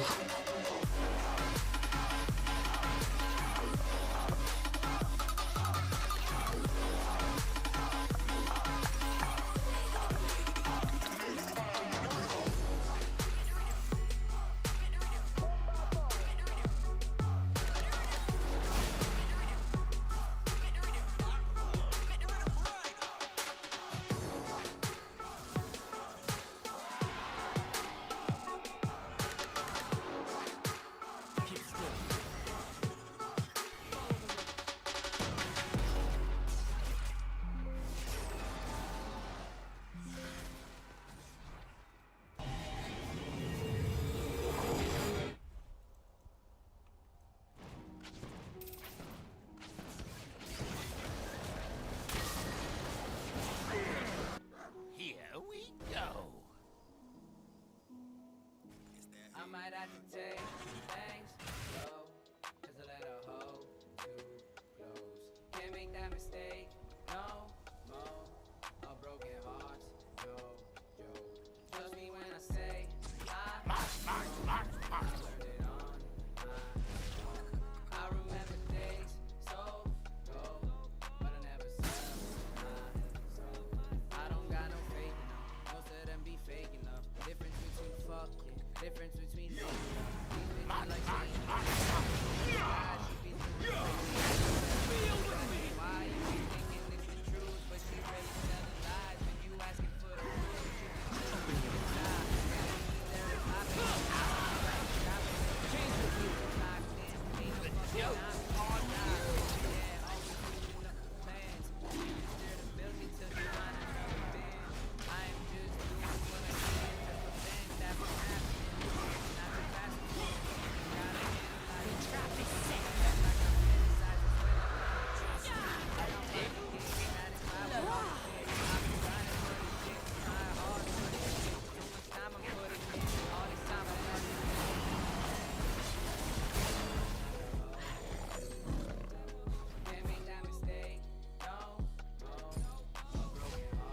Yeah, recall on the third init when two of them are dead.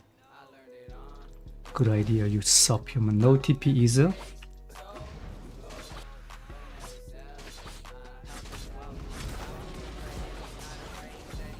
There's no way this is the same early, there's no way.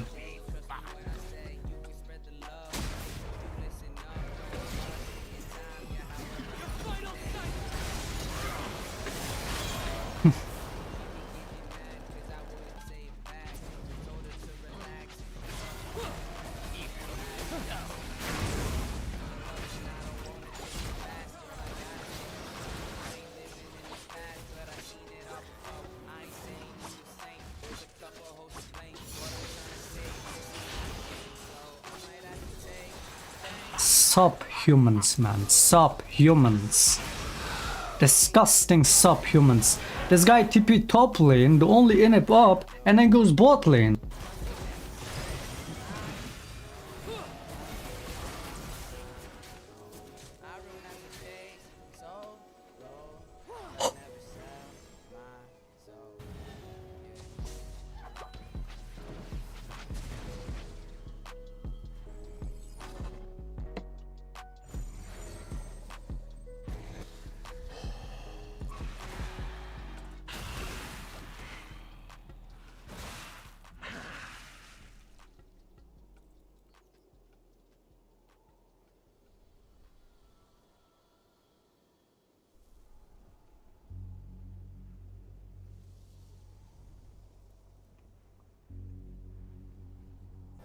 They're actually trolling, there's no way.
Fucking animals.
Worthless fucking animals.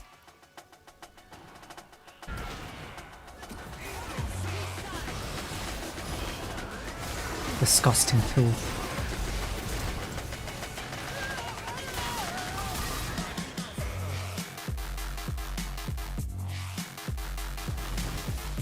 Yeah, I mean, we stop on that. Disgusting, like, this was definitely a win trade.